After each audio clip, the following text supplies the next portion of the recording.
we're going to get right into the story. Yeah. Leave a like and subscribe. Yeah. Leave a like and subscribe. Yeah. Leave a like and subscribe. Yeah.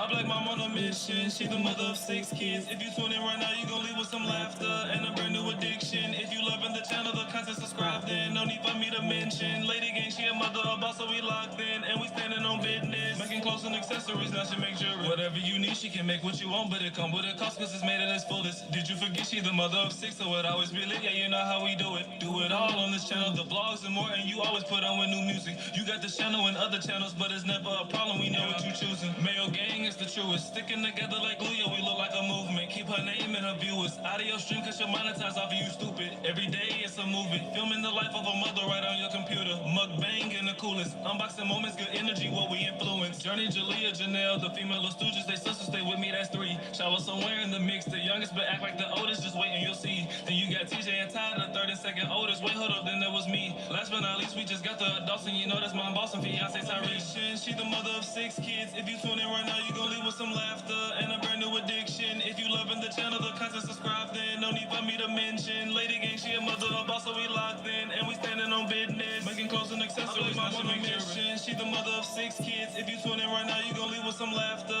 and a brand new addiction. If you loving the channel, the content, subscribe then. No need for me to mention. Lady gang, she a mother of boss, so we locked in and we standing on business. Making clothes and accessories, now she make jewelry.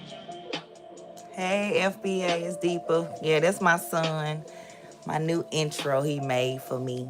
Gonna listen to it one more time because I know y'all haven't heard it because I don't be going live. So, yeah, my new intro.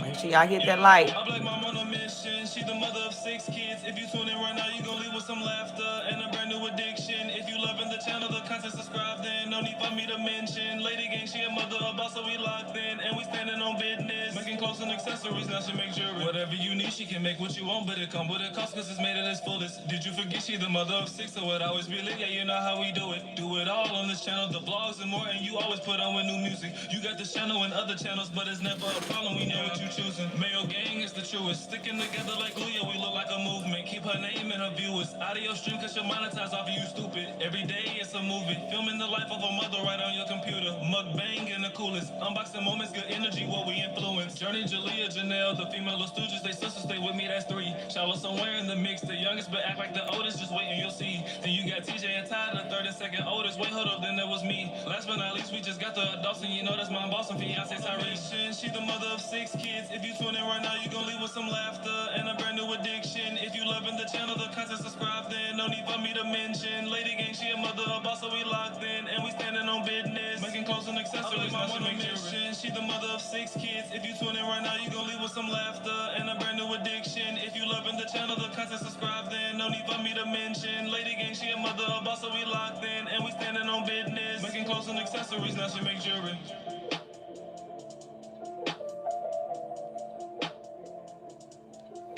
I don't know which live is live.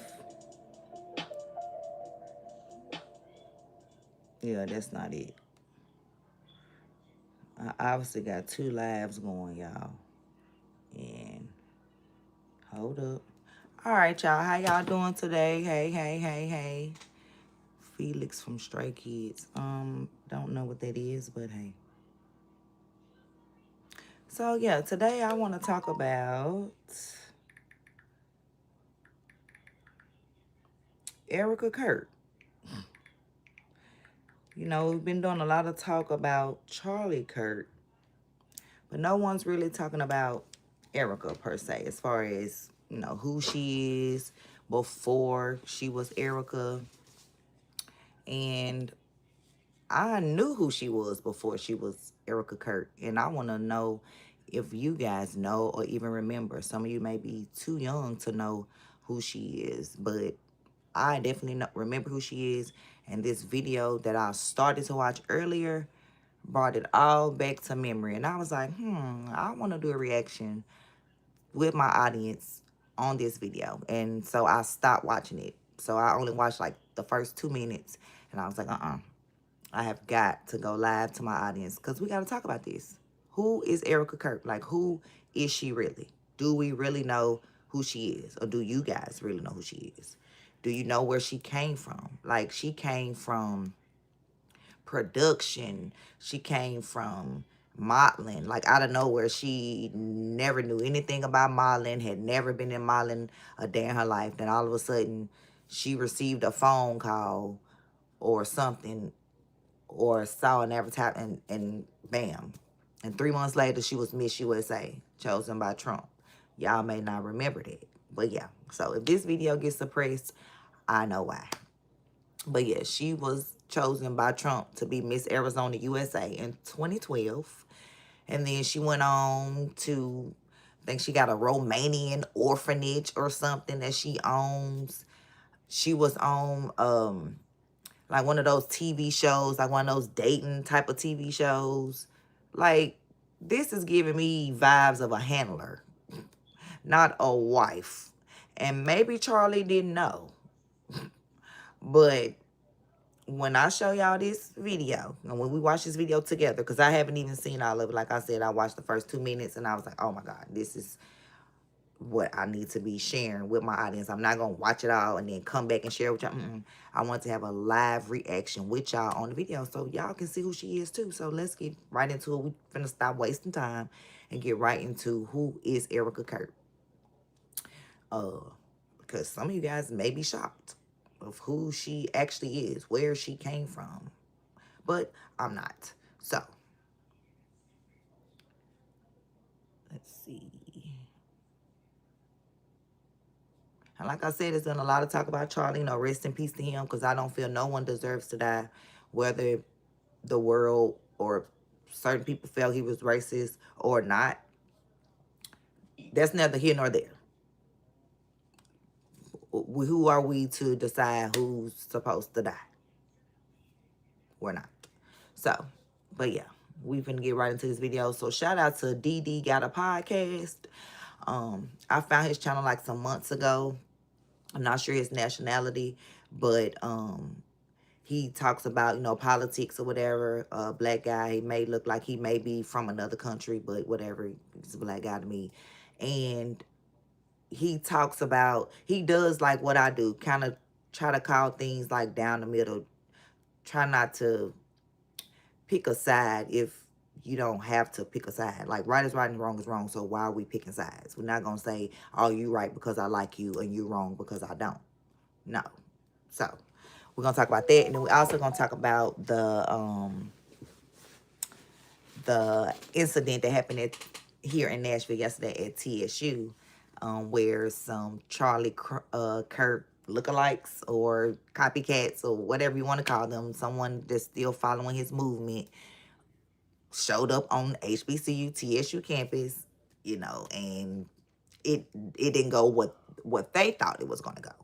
And I just have a opinion to say on both sides, on them just showing up and about how the students acted. And that's just me as a mother and as a person that's trying to do right by people and want to do right by people, because that's what God is. God is love. God is not hate. So there's a right way and a wrong way to handle things. And we don't have to handle things with violence. We can talk. Hello, Courtney. We about to get into this video. And thank you, FBA. But yeah, so shout out to DD Got a Podcast. This is his channel. I'm going to scoop my thing down so you guys back so you guys can see. And we finna get into it. We spent quite a bit of time talking about Mr. Charlie Kirk, but we spent very little time talking about the person who is now the CEO of his company, Turning Point USA, Miss Erica Kirk. And I must tell you, it's very early where I am, but I couldn't wait to record this video because I found some very interesting information exactly about Erica Kirk, and I can almost guarantee you by the end of this video, you will find out several things about Erica Kirk that you would not only find. Again, if this video gets suppressed, I know why. Some of this stuff you've probably heard. A lot of it I can guarantee you have not. And it's videos like this that will further support the claim that a lot of these people, in my opinion, are placed in front of us. We think that they're Facts. regular, everyday people, come from good families, work hard to get to where they are, but these people are playing roles, in my opinion. And yes, we've already covered the fact that she was wearing a Freemason ring during her video where she was supposedly or allegedly rubbing the hands of Charlie Kirk in the casket, which I do not believe that that was Charlie Kirk. Yes, we've already discussed her very odd and unusual behavior during her tribute video and also during the memorial service. I found her behavior to be very odd, which, by the way, that's not what I wanted. I wanted to go to her video and I wanted to see a woman that was grieving, and I was going to feel really bad, and I hated that she had to go through this. But I went to the video, and that's not what I found. It was very odd. I'm not going to ignore my intuition and my human instincts, and everything's telling me that that woman is acting. And it turns out that I'm not the only person that believes that, as many other women and mothers who and widows, and not only that, but white widows. If you all, for those of you who want to say that it's a cultural disconnect, there are many other white widows that also have watched this video that I have later found out that all feel the same thing. Her behavior was odd, but I digress. We've already discussed Donald Trump's odd behavior, not just on the White House lawn when he was asked about how he was doing less than 2 days after Charlie Kirk was supposedly taken out. And he said that not only is he doing very well, but he immediately deflected to some ballroom that they're building on the White House campus. Not to mention Right. Donald Trump dancing and celebrating on stage at the memorial as if this is Like once this not a again a funeral. Like memorial. this is his But 2025 campaign. And the reason I'm also speaking on this is because I voted for Trump, and so I got a lot of slack, from people for that, but whatever. I voted for what I felt for my family. So whatever. But anyway, there's neither here nor there. But when I watched her video that she did after Kirk passed, I'm not gonna lie, I cried. I cried with her. I cried with her because I was hurt. But then as parts went on, I was like, wait a minute. Is this a production? Is First of all, Jeff, that ain't even the shooter that killed him, honey. The government is lying to us. We know you couldn't do it because she wasn't his. I cried with her. But then, we also know that the devil was once an angel. And people on earth follow him, because earth is the devil's playground. He runs earth. But then I just was like, when she was like, you have no, what she say? You have no idea what you've unleashed. You have no idea what you've unleashed. I don't. And then, at first I'm like, okay, right, because she mad about her husband, so you have no idea what you unleashed. But then it just was, I don't know, I didn't see any tears. I didn't see any tears. So then they had the memorial. Well, take that back. Them going to Trump on the lawn and they asking him, how he feel about Charlie death. Then he say something, and then he immediately go, yeah, I'm feeling great. We got the ballroom coming, building the new ballroom, because nobody can do it better than me, because we got the ballroom coming, so yeah, I'm feeling real great. What, Trump? They asked you about Charlie and how you felt about him passing. And then that does look like a mannequin in the coffin. Like, it don't even look like real skin. But hey, that's neither here nor there. I don't know how white people's skin turn, after they pass. They say he lost so much blood. But okay, that makes no sense to me because don't you get embalmed anyway? When they do autopsies, you get embalmed. So there's no blood in your body anyway. So what are you even talking about? He lost a lot of blood and that's the coloring of his skin. Like, who? Okay. So then, like I said, she got on the Mason ring on her finger. Y'all didn't see that Masonic ring on her finger? And I denounced OES years ago, and I denounced it publicly some weeks ago. Y'all go check out that live because it's all satanic, all of the devil, OES, Mason, all the sororities and fraternities, they are worshiping the devil. So, and God does not like that. There's only one God, and he truly said, do not worship and do not put anyone before him. Do not be worshiping idols and crosses and unks and rosaries and praising to Mary. No. So you said she had the love of her life ripped out. Okay, you're absolutely right. But when you watch this video, we gonna see if he really was the love of her life. You don't understand how the government be working and be putting people in people's lives so they can be, so when they unalive them. Yeah, I did. I did. I did. CKG, I did, because I didn't want tampons in boys' bathroom. I didn't want boys in girls' sports. I wasn't paying for sex changes for illegal immigrants in jail. Um, yeah, and she lied to us talking about she black. She's not. Her mama was her daddy was Irish Jamaican, and her mother is Southern Asian descent. Or should we, or do we not remember all that? See, we remember what we want to remember. But, and then this whole thing with, and see, this how they get us. This how they get us. And this how I'm finna say how they get us. Right now, they got the right saying, oh, look, he was a trans. He got a trans boyfriend. Look, we knew it was the liberals. We knew it was them. It was them. It was them. No matter what color he is. It's because he got a trans boyfriend. Look, it's the trans. And then the left is saying, oh, look at his family. Look, they're conservatives. They all voted. They've been voting for Trump. They're big time conservatives. Look at them. Look, his family's conservatives. It's one of them. It's one of them. You see how they divide us? When it's all them. It's the government. They the ones doing it. With the Christian church.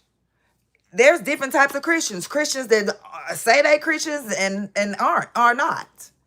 Because they're not worshiping the right things. Jesus and God are not the same person. So any Christian that believes that God and Jesus are the same person, that's your first mistake.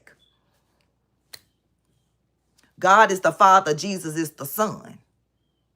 So I don't know where they get the confusion. Even Jesus said, when he, in the stories in the book, when he's talking to the people, he say, our Father. They even say when you talk to your Father, he'll give it to you. And so where is the confusion? And people will argue me down talking about God is Jesus. No, Jesus is Christ. Jesus is Almighty, but he's not God. He's the Son of God. But we gonna stop there because we talking about Erica Kirk and all this devil worshiping that they doing right here in our face. This ain't even about Trump. But it is. Because is he in on it too? Keep watching. I digress. We're not going to talk about any of that. I have a lot of new information for you. Right, because new. We've also already covered that Erica Kirk won the 2012 Miss USA. Did y'all forget? Or are you too young to know? She won the Miss Arizona USA on her birthday in 2012. Ain't never had a modeling experience in her life. Got a phone call. Somebody told her to apply and she won. And Trump owned this pageant. Just so you know, because if I ain't mistaken, I think her crown got revoked for some kind of reason. But then Trump came in as Captain Saver, and she got the crown back. You guys not remember?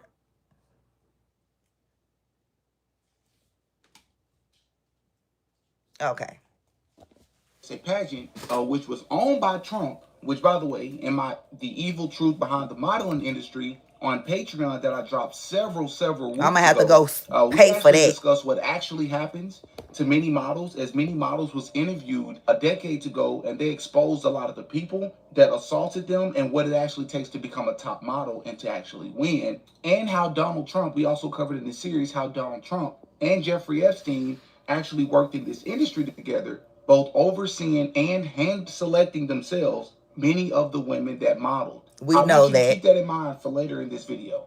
But I do want to share that Erica Kirk actually shared on a podcast one time that she not only never competed or participated in any pageants before. All right, the transcript.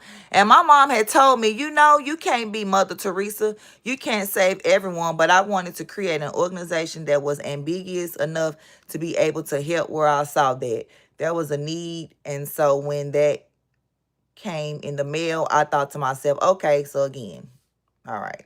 But she also never done any modeling at any point in her life until one random day she received an invitation in the mail to start doing it. So the story is something that takes many women years and years and years And to they still don't to make it. accomplish. Erica Kirk was able to join and win Miss USA or Miss Arizona within a year or two in the business. Now, once again, in that Patreon video that I dropped a few weeks ago, many of the models talk about how there's only about 1 to 2% of all models, regardless of what they look like, regardless of how good they are, that actually wins. Because it's more than just your performance that gets you there. We But I know. digress, because it gets weirder. Erica Kirk was also a casting director at the same exact time that she was Okay, let's read this. Erica Kirk is a driven social entrepreneur, passionate ministry leader, and woman of deep faith whose life has been shaped by her global experiences and unwavering commitment to purpose.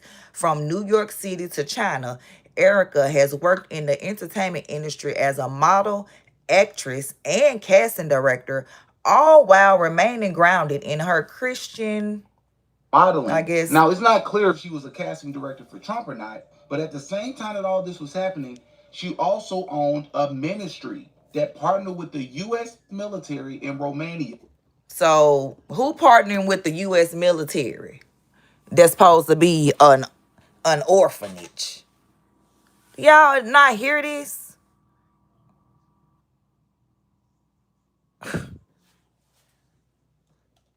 Yeah. And in the same area, whatever She was given to Charlie. Long as you know the 11th gates. working, the locals were accused. Right, all this at the age of 17. Really? But people don't want to believe that my 17-year-old moved out and had an apartment and had a car, and all that. But she did all this at 17, and we supposed to believe it. See, many evangelical ministries of kidnapping children. Now, that doesn't mean that Erica Kirk did this. I'm not accusing her of orchestrating these things or being behind this, but it is responsible for me to state that during the same time and the same area that her ministry was working, many of them were being accused of kidnapping and trafficking children. And yes, the responsible thing to say is many locals could be lying. That's true. All right, Jeff. Children were being sent to Israel, the UK, and other Let's read this. Romanian probes Israeli adoption agency link in Oregon trafficking. Romanian authorities are looking into possible links between Israeli adoption agencies and an illegal global conspiracy to sell organs for transplants. Okay, keep on thinking just because somebody beautiful, they can't be evil. Just like Malcolm Jamal Warner wife. Allegedly. Known islands. I also want to state that Erica Kirk also visited the Pentagon in 2012 while she was modeling. So I've been able to travel to the Pentagon. I've been able to meet General... Travel to all these places. What you saying right here? I want to see this Hard Talks TV live and radio live in 4K. She was married to an older man before she met Charlie Kirk. We already know. We already know the game. We already know. That's what they do. They get with you and have all these kids with you and act like they love you and set you up. Same thing I believe happened to my brother. Yeah, same thing. Yeah. These women don't be loving you. Them babies just come because y'all just sleeping. That's what happens when you sleep with somebody and don't use protection. Babies come. He talking about me and my wife decided, we wasn't going to share her pregnancy with the world. I wonder why. Was it you and your wife's decision, or was it just your wife's decision because she didn't want the world to see who she really was back then? So until she got another baby from you, and now you gone, allegedly. I don't even know if you really did. They'll be talking about I'm saying conspiracies because I'm saying you not really dead. What? You can't tell my night body. What you talking about? No chaos. That's not even how you spell chaos. This how you spell chaos. And while I'm showing it, y'all should get this book because this show you how the government made Charles Manson and all that was going on in the 70s. Brainwashing and people with those drugs at those hippie outings. Yeah, this how you spell chaos. So if you're going to come here talking about Nightbot, I put Nightbot as my program robot. that's going to put my information in here. So if you're tired of boring eyewear, then you can get you some stylish eyewear using my promo code Y1YRR50 and get 50% off your frames. If you like to add your prescription, you can add your prescription in your order at no extra charge. Yeah, so I'm telling. What? Nightbot gonna keep doing what Nightbot doing. Typing boo, no, all caps, that not loud, not chaos, boo. Who typing in all caps is my question. My Nightbot gonna do what I programmed it to do. I programmed it to type in all caps. But okay, you saying caps, but you put a O instead of a P. But whatever. Hello, young Reyes. Let's get right on back into this handler. Salazar, who's actually out here in Arizona, and I've also been able to... This should make y'all more and more. Where is that man from? Bitten you not, I don't even know how his name. You not whoever the man is that's from Israeli that Candace is basically saying thinking had something to do or was involved. Ain't he from Israeli? And she got a whole Romanian orphanage with the Israelis. And y'all don't think she was sent to... You know what? Let me just hush. Let's keep going. Yeah, Benjamin Netanyahu. Yeah. Come on now. Y'all need to put it together. They putting it right in your face. Donate a Johnny's Locker to the Sojourner Center, which you're looking at right now. Wow. So there's been a lot of things that have been going on, from working in the military to traveling. Working in the military? Working in the military? What comment YouTube erased? Let me see, 11 gate. Let me go back because I'm going to let it show. I'm going to go all the way back. Who is Trump 45? I hope they don't think they come in offending me when I said I voted for Trump. Do I agree with everything he doing? Hell no. Especially not with all I don't know who running the White House right now. It's definitely not him. He sleeps somewhere.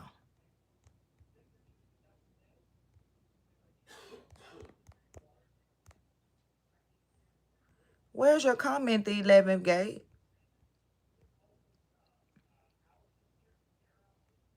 Can you kind of reword it? You know, so we can, like misspell some words and I'll figure it out.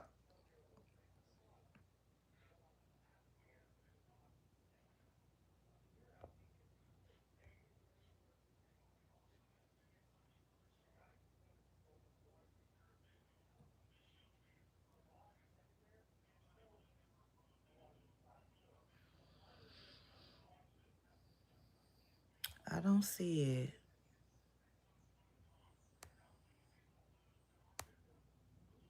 She is a disgusting drifter, just like Charlie. Yep, they held your comment, but I brought it to life.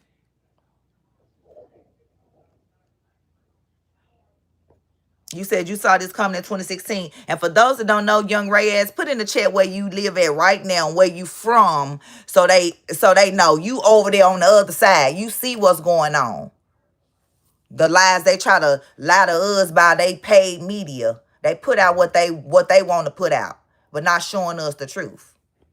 Talking about from serving in the military. So dang, she served in the military. She was Miss USA. She got a Romanian orphanage. She was a casting director. She played on a show. She was in modeling. Dang, she just did everything. Right, it was no mistake on the 10th of September. They casting spells. Come on now. Kirk was too close. Kirk was too close to looping on their big psych. Right. Because we already know they did 9/11. Whether planes crashed into the buildings or not, we know our government blew up them buildings from beneath. So, yeah. To just being able to get out. Well, here's another good one for you. Did any of you know that before any of this, any of the pageants, any of the modeling, Erica Kirk, before she was Erica Kirk, was actually an actress on television? Here's a clip from Bravo's reality show, Summer House. Look, this on the show called Summer House. And y'all saw her name. It said somebody Erica Jordan's date. Summer House. Not saying nothing wrong with nobody being on the show. That's not what I'm saying. But I'm just saying this gives handler.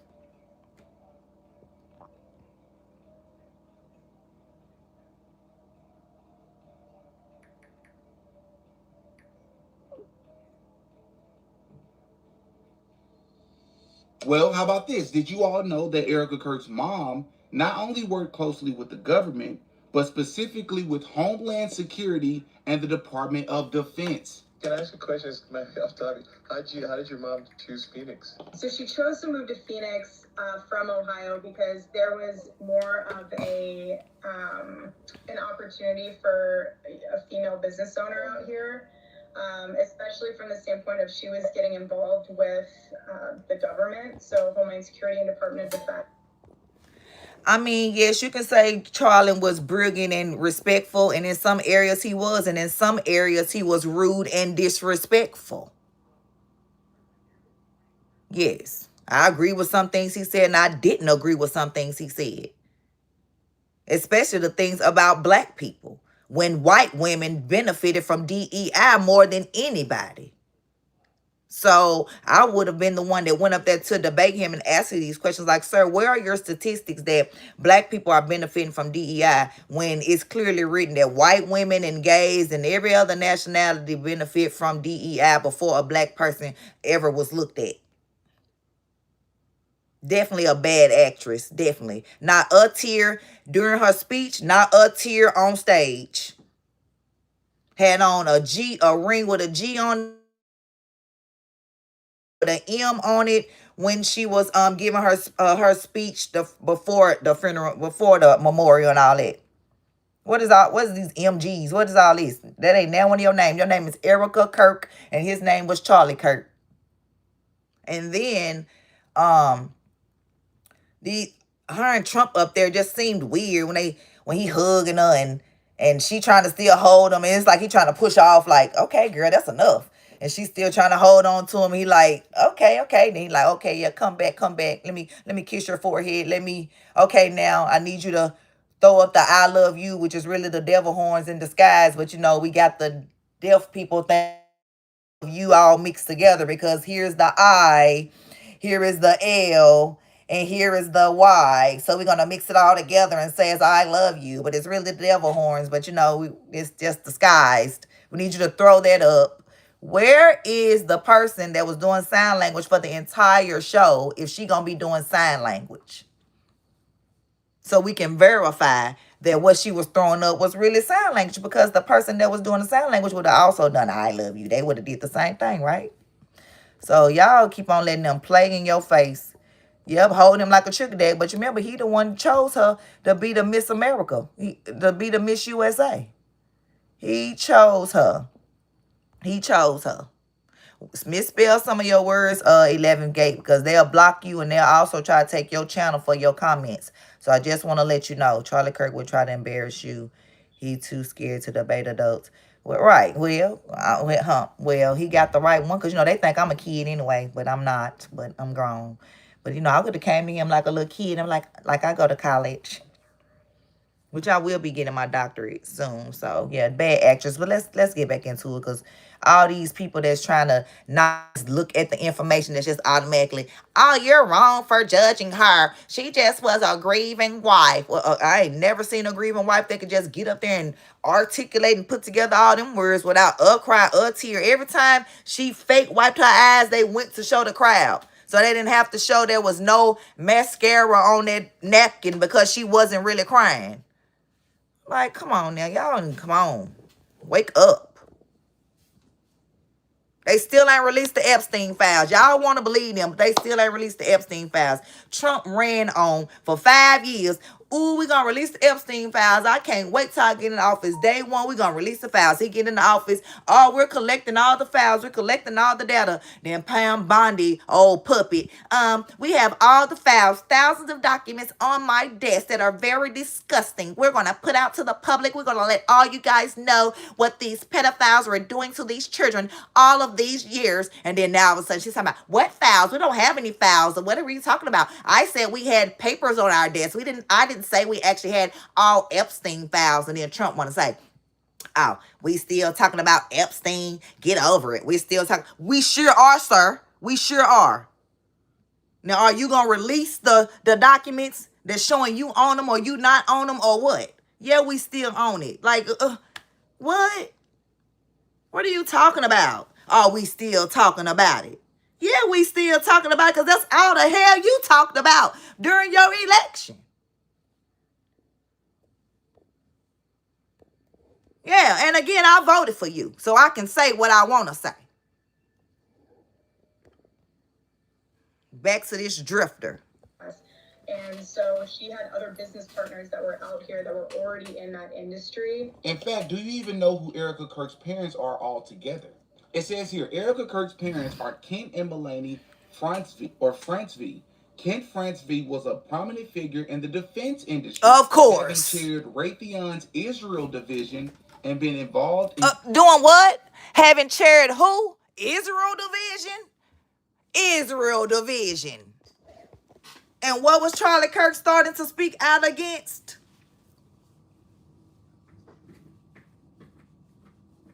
Israel. Oh, my bad. IHOP. We gonna call them IHOP. My bad. I ain't mean to say that. Sorry, YouTube. Don't take my video down. I'm sorry. We gonna call them IHOP. IHOP. Erica parents are Ken and Melanie. I don't even know how to say that last name and don't even care. Kent was a prominent figure in the defense industry, having chaired Raytheon's IHOP division and been involved in significant military projects, including the Iron Dome. Melanie's background is less publicly detailed, but the family has been noted for their connections to conservatives and pro-Israel circles. Erica's upbringing in this environment, combined with her own public roles, has placed her at the center of discussing regarding influence and alleged covert operations. Significant military projects, including the Iron Dome. Melanie Franceville's background is less publicly detailed, but the family has been noted for their connections to conservative and pro-Israel circles. Erica's upbringing in this environment, combined with her own public roles, has placed her at the center of discussions regarding influence and alleged covert operations. Now, would you look at that? So that means not only was her family or her currently her... No, Jeff. You cannot judge me for going after Erica as soon as her husband died, because I didn't. You need to go watch all my previous videos. I made a video when he passed, as far as like, heartbreaking news or whatever. Like I said, during her speech to the world, I cried with her. Like, I was in here boo-hooing crying, but then I thought, as things was going on, I went back and looked at it and like, wait a minute. The devil can make you cry too. The devil can make you feel things too. Remember, he was an angel, taught very well. And it just didn't seem right to me. And you talking about she may not have the speaking capability of Charlie and all that.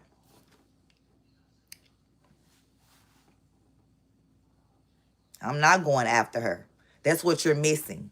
I'm just putting the information out there, and the information is lining up. Just like we know Tyler is not the shooter. Y'all gonna debunk that, right? Y'all gonna say he was the shooter? That wasn't even the gun that was used. That wasn't even... Charlie was shot from the back of the head and it went out his neck.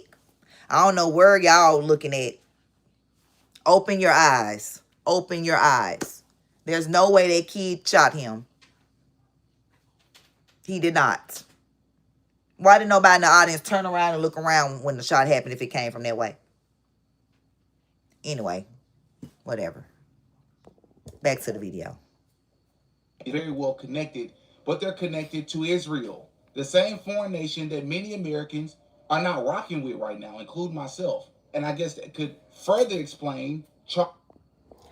Last time I'm gonna pause, I'm gonna let them finish. Conspiracy theories are only facts that they try to hide.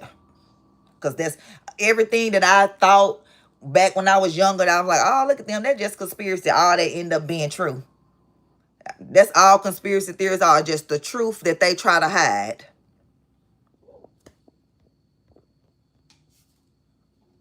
Charlie Kirk's undeniable record over the years when it comes to Israel. I don't think many people ever thought that it was just strictly about the Bible. But this also means that Erica Kirk was successful and a millionaire well before she met Charlie Kirk because of all these ventures that she was placed into before she met him. And now she is the CEO of Turning Point USA.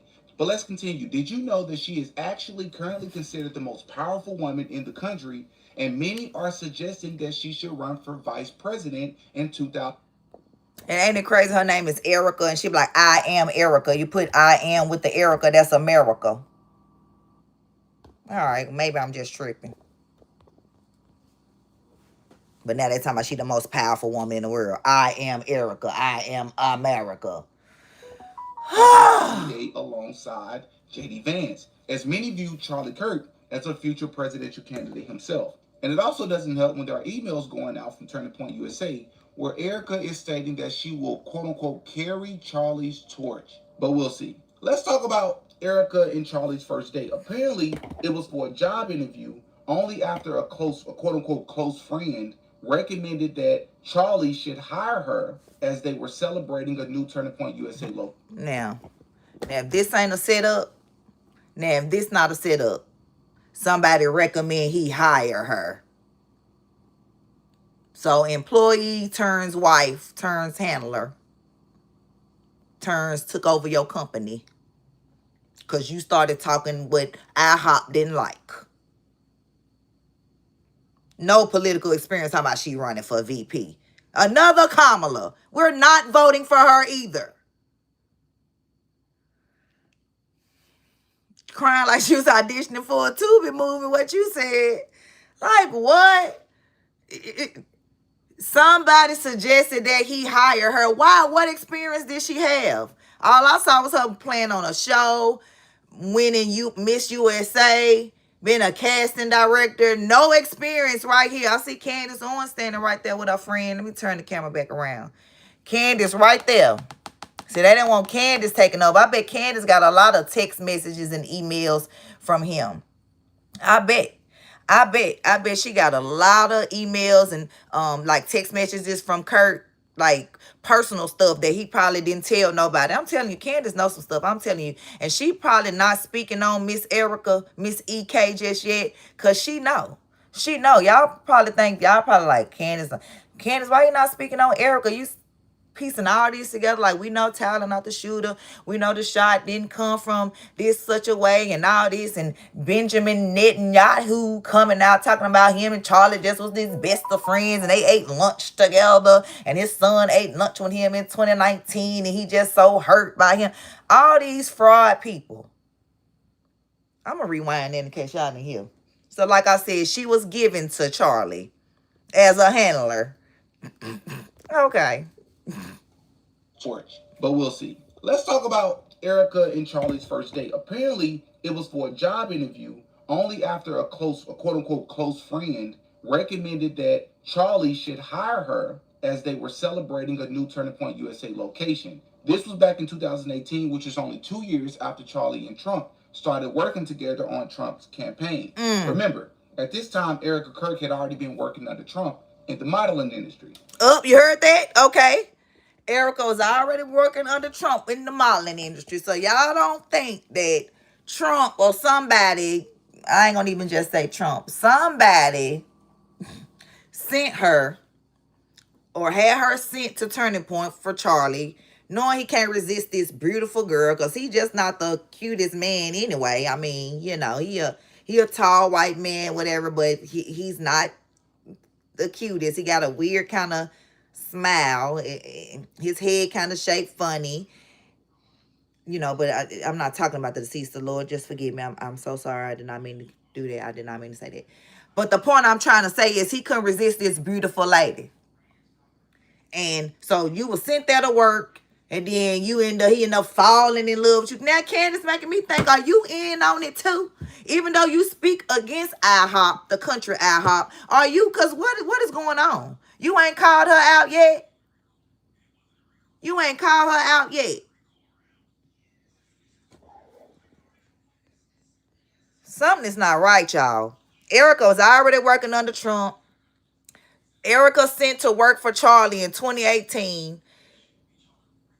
Kirk started working with Trump 2020. Him and Erica married 2020, 2021. They had a first child. She probably was already pregnant before because the baby is 3 now. And then they got a new baby. All this is screaming handler.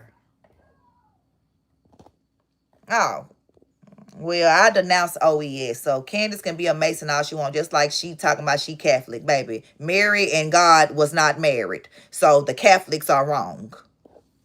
And they got a lot of pedophilia going on in the Catholic Church anyway. So for her to be talking about she Catholic and she trying to protect her children, she took them out of the schools and now she finna start homeschooling. Man, you need to take them out of their religion that you teaching them that's full of pedophiles. But I still like whatever you doing. But, ma'am, you need to check on that because, yeah. It make the most sense to me that either Trump or someone close to Trump recommended Erica. And facts. Didn't I say that? So we're here at Bill's Burgers in New York City. And right near this very table is the first time that I met Mom. And it started as a job. And I was asking all these questions.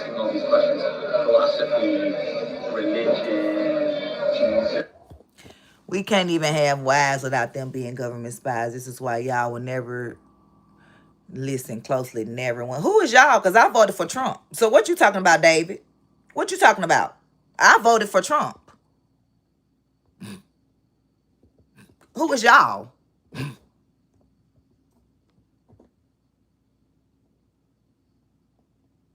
Oh, don't worry. I'm going to start looking into her husband, too. Because, you know, she live right here in Nashville with me. Yeah, that farmer dude. That family post up. You know what? Let's keep going. You have a good day, Jeff.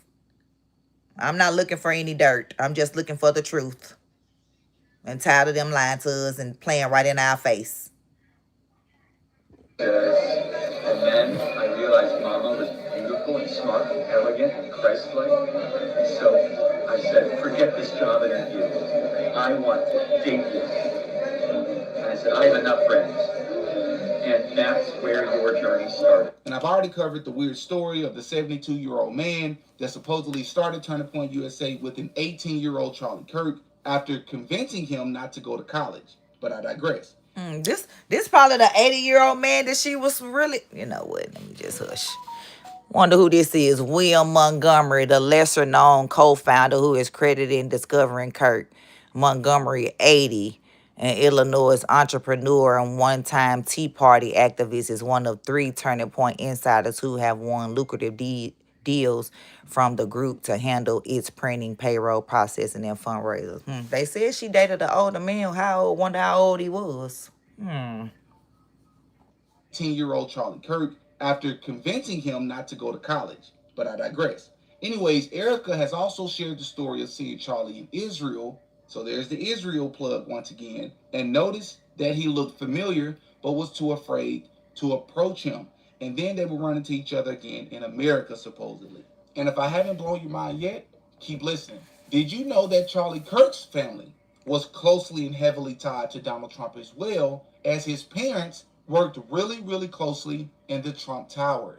It says here, late Turning Point USA founder Charlie Kirk's parents were longtime Trump allies. Charlie Kirk's parents worked with Donald Trump long before the presidency. Unlike their extraordinarily famous son, Charlie's parents did not spend a lot of time in the spotlight. Not much is known about his mother, Kimberly Ann Kirk, but we do know that Charlie's father was Robert K. Kirk, and Robert had a pretty strong connection with Trump long before his son did. You hear that? It's unclear exactly how Charlie and Trump became acquainted, but it's likely that it was through his father and the work he once did for the Trump organization.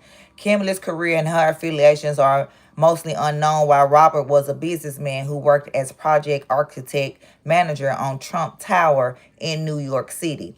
Beyond his father's job, Charlie's parents stayed out of the public eye, letting their son take the lead for the most part. However, the family ties to Trump led Charlie to an outspoken and frequently controversial career in political commentating.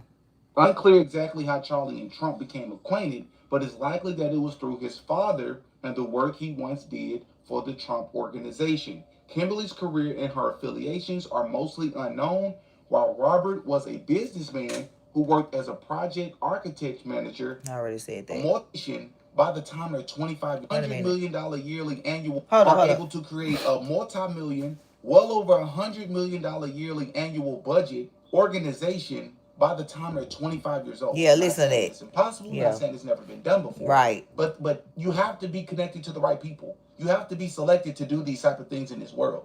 What we were taught as children, how you can do it and you can make it and you can become whatever you want, it's a lot of stuff that was left out. Like privilege, like connections, like being a part of these secret organizations and societies. But not only that, Erica attended a Jesuit university, which is Regis University, located in Denver, Colorado. Okay, so it say Erica Kirk grew up in a Catholic household in Scottsdale, where she began volunteering at a young age. She attended Notre Dame Preparatory High School and played both basketball and volleyball. She later joined Regis University in Denver as a student athlete before transferring to Arizona State University, where she earned a degree in political science and international relations, says a profile in People. According to her bio posted in her own website, she continued her studies at Liberty University, completing a Juris Master in American Legal Studies and a doctorate in Christian leadership with a focus on biblical studies. All that!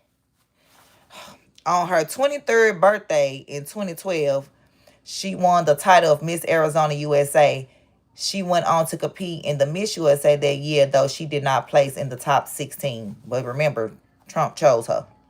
My father is a guy by the name of Carl Kenneth Franzvi, who was the vice president of American Banking Note Corporation, which is the same one tied to secure printing and IDs, and was Grand Chief of the Independent Order of Vikings, knighted by the King of Sweden. But we go a little bit deeper. Meanwhile, Charlie Kirk's Turning Point USA, UK, launched at the Royal Automobile Club under Prince Michael of Kent, Grand Master of Freemasonry. George Farmer. He connecting them. Whoever that person was that said something about y'all connecting them. Okay, Candy. So why you want to be coming for Broderick Mancron? Because, yep, that's definitely a man. And who killed Charlie? I hope you're ready for them to find out if your husband is connected with all these fraudulent people. Yeah, Mr. George, because y'all got engaged after 18 days. 18 days, y'all got engaged and was married. 18? There's no way you know him. There's no way he knows you. So what was the connection? And then y'all got 4 babies. Like 4 of them. But people talk about me having 6. But mine spread out. My oldest is 21. My youngest is 5. I'm 44 years old. Way older than Candace. But here she is in her 30s. Early 30s at that. With 4 kids. But I guess all because she's married to someone that she got engaged to after 18 days of knowing them. Okay. Again, no shade to Candace. But I'm just saying. Like, what is going on here? Quit with the judgment. I guess God did say it's better to marry than to fornicate. So I guess they went on and got married so they could have those handler babies. I don't know, y'all. I don't know. Everybody just, the whole world is just, Lord, just pray for us. USA, UK, launched at the Royal Automobile Club under Prince Michael of Kent, Grand Master of Freemasonry. George Farmer, who was Candace Owens' husband, sat as chairman tied to Andrew Tate long before Candace. So it begs to differ, begs the question, is Erica Kirk a CIA Mossad plant cosplaying as a trad wife that was hand-selected to be Charlie Kirk's wife. One could even argue similar to how Melania was hand-selected for Mr. Donald Trump himself. But I'm not done. The biggest red flag, in my opinion, whether you all agree with me or not, is Erica Kirk and Charlie Kirk's children. Now, I've noticed this before, but it's really stood out to me since. Can anybody, didn't I just say that? Anywhere, on any what the kids said? Google, Instagram, YouTube, interviews, can anybody we can't see not one picture, photo, not one, of what Erica and Charlie Kirk's children looks like? Nope. Yep, you heard me right. And that's why. Because that matters. Because you have some people who are going as far to say that they believe that this Erica Kirk and this Charlie Kirk relationship was completely arranged, and that they probably weren't together like the public thought that they were. Much like how a lot of celebrity relationships are arranged to make power couples, to bring in more fans, more attention, a better dynamic. No, I don't. Tell me, Tundra. Sort of how that works in the industry. Girl, do you got some information on that? Email me, mayoflyhightravel@gmail.com. Just Jay or somebody put my email in the chat. Lovelace, somebody. FBA is deeper. Oh, you give that Romania. So she from Romania? I heard them children probably not here. Just like, okay, now y'all really finna talk about I'm a conspiracy theorist then. So, you know, I've been watching Candace for a while. At first, I did not like her ways as far as being pro-choice and her liberal ways. I did not like those things that she felt. And obviously, she didn't like those things either because she changed them after she became a mother. But she just keep on saying, you know, like, I was very hurt about Charlie, and he's not the father of my children. He's not the father. She keep on saying that, y'all. Like, she keep on saying that. Like, girl, we know he's not the father of your children. George is, or is he?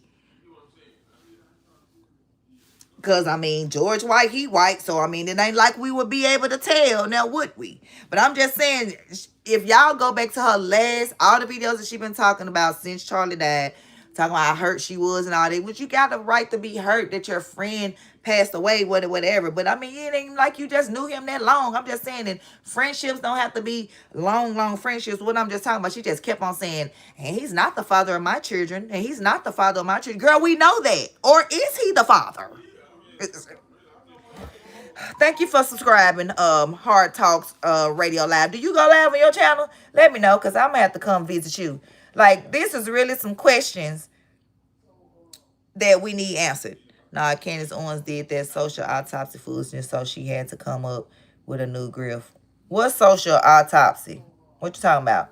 I don't know in detail, but apparently her charity, Romanian Angels, was linked to a child trap. Oh, I know. I just said that earlier in the video. Yep, you're right, Tundra. You're right. You're right. We gonna when we finish, because we almost done with the video, I'm gonna go back to the part where they talked about her little orphanage, her angel orphanage. You got all this at 17 years old. But my son can't have a 740 credit score in an apartment and a car. But she got a whole orphanage, multi-million-dollar companies and all that. If y'all don't think these people are... Kirk's Instagram, and just about everywhere I went to look, it's very difficult to find any photo, not only of their children, whether they're in interviews, whether they're out to eat, whether they're at the zoo, whether they're walking in the park, they always have their children's face hidden. But it's also very difficult to find any pictures. She built a website to dox kids who say bad things online. They got shut down. Oh my God. You have got to let me find some information about that. Because like I said, these people don't really care about their children. These people do not care about their children. Their children can liable, end up in trafficking, end up in MK Ultra brainwashed to become the next. His son they already could be prepping his son to run for president in 2055. Like, I already know both parties were against what? Yeah. So Erica Kirk pregnant. Even though it's easy to fake pregnancy, it was very difficult to find it. Now, for those of you who want to be devil's advocate, you're going to say, well, I mean, a lot of parents do that, right? Like, I know for a fact, J. Cole, the rapper J. Cole, it's very difficult to find his children in that as well, right? But I think you can find one or two photos of what they look like. It's because he wants to keep his children out of the spotlight. He don't want to ever use it. He's talked about this in his music over the years. He does not want his children to be used to gain attention or sympathy or more fans. He wants people to like him for his music or dislike him for his music. He don't want to use his family for that reason. Are you all going to make that same argument for a person like Charlie Kirk and Erica Kirk, who encourage people to get married, have children, build a legacy? You're going to not show what your children look like? And it's very, very orchestrated. In every video and Tree photo, of logic. they go out their way to Okay. make sure that their children's faces is completely turned. They'll Right, cut the video completely short before their turned. child's face is shown. That's weird to me. That's weird to me. Now, for those of you who want to say, "Hi, Didi, what's your point? What do you?" But then people be like, tell me I'm exploiting my children. But what are the people that's doing that, the children that are on movies and TV shows? And like my girls travel dance. They're seen on TV on other people's YouTube channels and channels because my girls are travel dancers. So if other people can share my children, then why can't I? And why are their children so special that they can't be seen? That's what I'm saying. What are you hiding?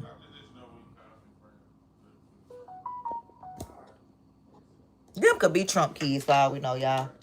I don't fully know what I'm getting at outside of the fact that, once again, there are many more red flags when it comes to this situation. Right. Things aren't adding up, and there's a certain picture that's being painted here. Right. And the more and more we investigate, it's becoming more and more obvious to me that these people that are placed in front of us are not who we think. Even though we want to believe that so badly, they're just not. Right? So at the very least, that's what I'm stating. Right. Will I go as far to say that this relationship was arranged? I'm open to believing that. I'm also open to believing that this assassination may have not been an assassination. Right? I'm not going to full out come on and just say that as of yet, but what? I'm not. What? What? I'm not doing nothing. I said the lady's right here to do. What you mean you're not doing it? I didn't know what you was saying. What you say you're not doing nothing for? What'd you say that for? That was the reasoning. You said I'm not doing nothing.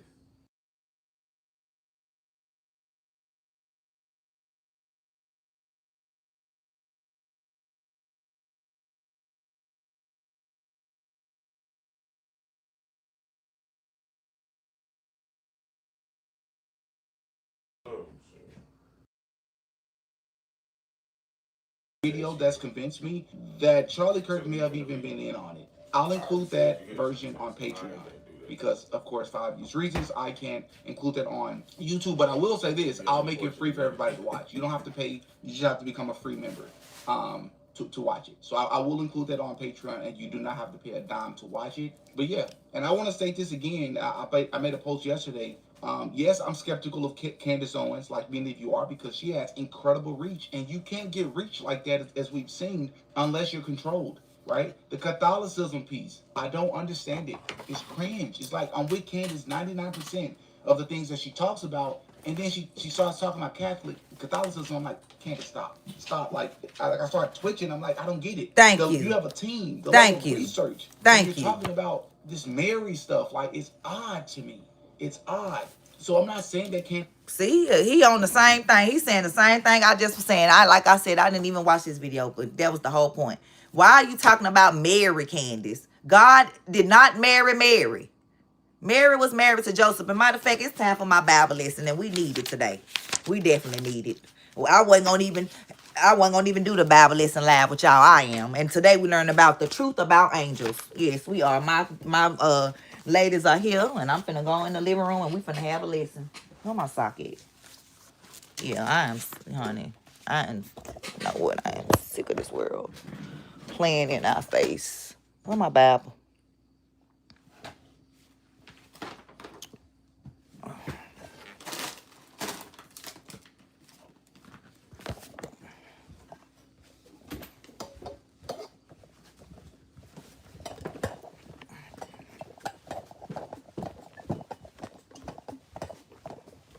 Where they at? I don't see nobody. Oh, yes I do. I thought you would been in here by now. Hey.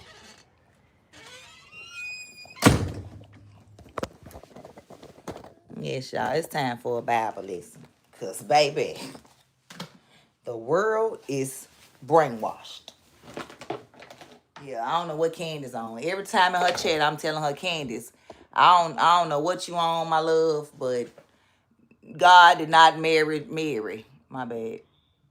God did not marry Mary. I don't know what Candace be talking about. Like, girl, what are you talking about? Yes, Christ is king and Mary is his mother, and that's it. Like, no. Sorry about yesterday. That's okay. Yeah. I was with Mr. Giles and we kind of overextended ourselves. It's okay. How you doing? I'm doing good. Just been here talking about some things. Okay. Kind of, I've been kind of like not studying per se, but it still kind of was related. Talking about these false people that's been that they just broadcast us on TV. These people and talking about being Catholic and Mary and God's wife. Like it's just a lot of confusion. So I just show what. Like, this is what it said. So, I don't know where it said Mary married God. So, I don't know what's up with Candace Owens and this.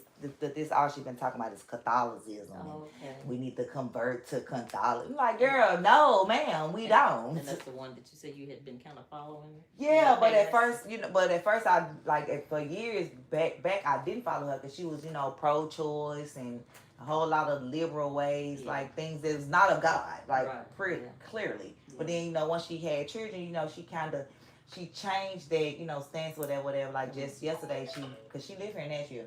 Just yesterday, she was talking about that they just took their kids out of school because a symbol that they showed at the school was like giving her off things. I'm like, so what you studying is not giving you nothing off? Like, you be telling us about all these pedos and these. So where are you not seeing that at over there? Yeah, so it's we have a book called Insight on the Scriptures, and it's volume 1 and 2, like encyclopedias. And so I looked up Palestine. So Palestine can also it covered a lot of areas, and I think I showed you that in the back of the Bible. Yeah, you should. And it was so it was referred to as the Promised Land. The Promised Land, right? Yeah, and so right. But then, what was that part that you was telling me about the what Jews that God or whatever, because they killed his son, they didn't inherit no more, right? Well, and they rejected Jesus. They never accepted him as a nation. They never accepted him as the Messiah. Right, and we're talking about Israel, right? Right. Exactly. Right. So I'm just trying to figure out, why do they think they just chosen when y'all didn't even accept God's son? But because they never believed he really was, they're still looking for the Messiah to come. They did not, because when Jesus came, he said they were hypocrites. They were, the scribes and the Pharisees, the religious leaders of that day. He said they were hypocrites. He exposed them for what they were. And that's why they wanted to kill him. Right. And so they never did really accept him. And so they're still, I know there are a lot of different Jewish, they're branching out into different beliefs, but the basic Jews, the original Jews, are still looking for the Messiah. They never believed that Jesus was the one, because, it was prophesied that he would be king, so they would expected Jesus to come down through royalty. Right. But no, he came in the poorest of families. He was humble. But the ones that really paid attention to the scriptures, what he would say, what he would do, were the ones that really put faith in him. And so there were a few Jews, his disciples, and that followed but him. a lot of them rejected him. So that's what I'm saying. I don't even understand why, like. The nation as a whole, they did not. And then somebody said, where does it say, not Christian in the Bible, it was like, where does it say, whatever they said is not in there. And that was the point that they were making. They said, where does it talk about Rome in the Bible? Where does it, it was something where, because they were trying to, that religion, and they was like, where does it say that in the Bible or anywhere? So it made me go and read. I had started at Genesis 10, and I just was reading, and before I knew it, I was all the way to like Genesis 30. And it was just interesting, and the parts that I was reading, like, I know I knew some of these things, but I guess I didn't actually physically, like, know where they were in the Bible. So, like, when Abraham when he changed from to Abraham, and his brother started L. Or was it his? You're not talking about Where basically God protected him wherever he was because Lot. he was tied to him. Lot. So when they came to visit Lot in this city or whatever, and they in his house, and the men like, bring them men out here, we want to have sex with them. I said, oh, hold up. Wait a minute. I had to go back and reread it again. I said, this is in Genesis. It was in Sodom and Gomorrah. That's why it was And destroyed. that's when I'm telling you, before I knew it, I had to go get the kids. That's why I had stopped. But I was just going on. I said, they were sleeping with men in Genesis? Yeah. So this goes way back. Yes. So yeah, it really had my mind blown. And then when the daughters, so I don't know if this was good or bad when the daughters was by themselves with their dad because they told them to go off, and so they got him drunk and slept with him and had kids by him. I was just all tore up. Because it wasn't God's purpose to do that, but they thought they weren't gonna have, right, that seeing name the was men. gonna die out. So I'm saying, like, so did they get something punished for that, or did God look at their daddy like, you should have knew better? Like, how did that play out? Yeah, and that's a good point. But I know Jehovah tolerated a lot of things, Yeah. that wasn't really, his standard, but that's a good research project. Yeah, definitely. It's a lot. I'm saying it's a lot of things in there I want to research, like a lot. And so, I showed you how you can go into our library and do research, so you can actually try to like that just had me. I wrote it down. Like I just was like, like I said, I know back in Revelations where it talk about men that lay with me, but I have never saw bring those men out here, all of them. We want what? You want to do what with them? And he was like, no, we're not doing it. And then his wife was the one who told him not to look back, and she looked back and turned into a pillow. So I just was like, oh. Yeah, so. And evidently Jehovah saw in her heart that she was really longing to be back there, in that city. Right, and so that's why he killed her while with them. Oh, okay, see, I didn't understand. I just looked at it like, he said don't look back, and you did. And not out of curiosity, but it was, it was something deeper than that. Yeah, not just, I want to see what's happening to them. Right. It was, I wish I was there. Okay, well, bam, there you go. Yeah, they had me toe up, but I know a lot of things, and that's what it really is a story. Like it really is a story that you cannot, like I said, just read from Genesis on. You cannot, but it is really and I just was reading, and it's just like the names I normally can't pronounce, they just was coming to me. They just was flowing off my tongue. I was like, I don't know if I'm saying these names right, but I just was reading and reading, and it felt good. But okay, good for you, Shante. Okay. So we're in a new lesson. Yes, we are. And the deeper we get into this book, the more we're gonna get into truth. Yeah, some controversial things that you're gonna have to.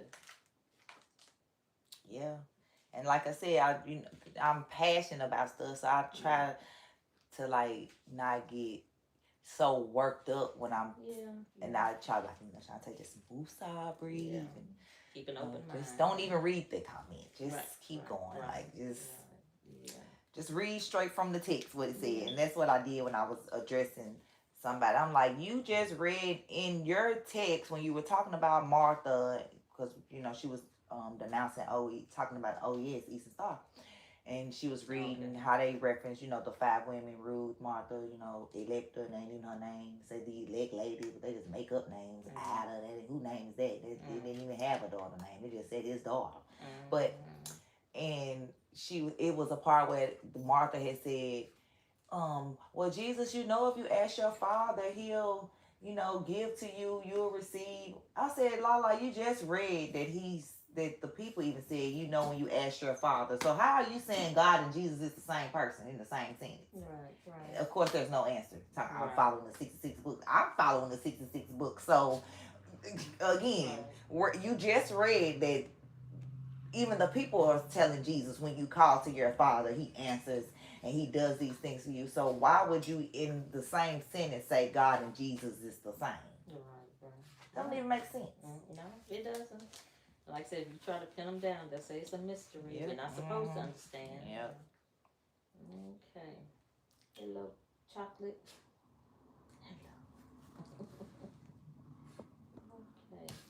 So I'm going to open with prayer and we'll get started. Our loving Father in heaven, Jehovah, we thank you so much for giving us this time with Shantae. We're so grateful for this peaceful time that we have and the information that you give us.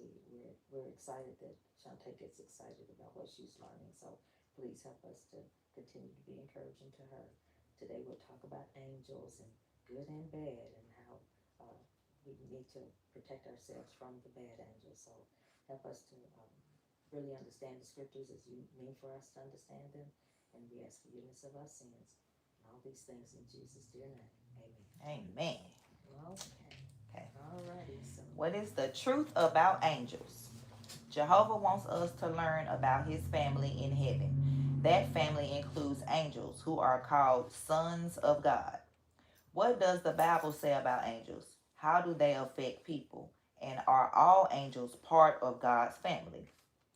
Job 38:7 says, when the morning stars joyfully cried out together, and all the sons of God began shouting in applause. And that scripture, it's in, if we would go back to the Bible in that passage in Job, Jehovah, you know the account of Job? Yeah. So when Jehovah started talking to Job and kind of putting Job back in his place, he asked him, where were you when I laid the foundations of the earth? That's what verse 4 says. And then he said, when all the sons of God began shouting in applause. And so that let us know that before earth was made, Jehovah had already made what? Heaven. And the angels. And the angels were watching as He created everything. Right, and not in one day. Right, in 7 days. Right. And in 7 actually periods of time. Yeah, 7 periods of time. That would sound better. Okay. And Satan was right up there with him. Right. He and was that's right what up there. and that's what I be trying to tell people. Y'all forgot Satan was an angel. He learned from the best. You don't think he can make you cry and make you feel emotion, and he can do all that. And that's what I feel that we getting right now from the world. Okay, so in this lesson we have 3 main points we're going to consider. The first one, just who are the angels? Who are the angels? Jehovah created angels before He made the earth. Like Him, they are invisible spirits who live in heaven. Hebrews 1:14. There are millions of angels, and each one is unique. Revelations 5:11. They carry out Jehovah's word, obeying His voice. Psalms 103:20. In ancient times, Jehovah sometimes sent angels to deliver messages and to support and rescue His people. Today, angels guide Christians to people who want to learn about God. Okay, so who are the angels? Angels are spirits, invisible spirits like God, who live in heaven, sent out to minister for Him. And so, they're physical persons and they're spirit persons. And not spiritual, but spirit persons. Right. So they have personalities just like we do, And they're really like a higher life form than we are, because they don't have to sleep or eat. Right. They don't get tired. So right. They're like God. So and then Revelations. And I saw and I heard a voice of many angels around the throne, and the living creatures and the elders, and the number of them were myriads of myriads and thousands of thousands. Okay, so a myriad. Myriad, my bad. Myriad is like 10,000. 10,000, so right. It's like 10,000s upon 10,000s upon right, thousands. Right. Okay. So there are plenty of angels. Right, of course. Psalms 103, let me read this. Psalms 103:20. Praise Jehovah, all you His angels, mighty in power, who carry out His word, obeying His voice. Okay. So they work for Jehovah. Yes, they do. Okay. So let's go on and talk about the next point. Who are Satan and his demons? Okay. Some angels did not remain faithful to Jehovah. The first angel who rebelled is the one called Devil and Satan, who is misleading the entire inhabited earth. Revelations 12:9.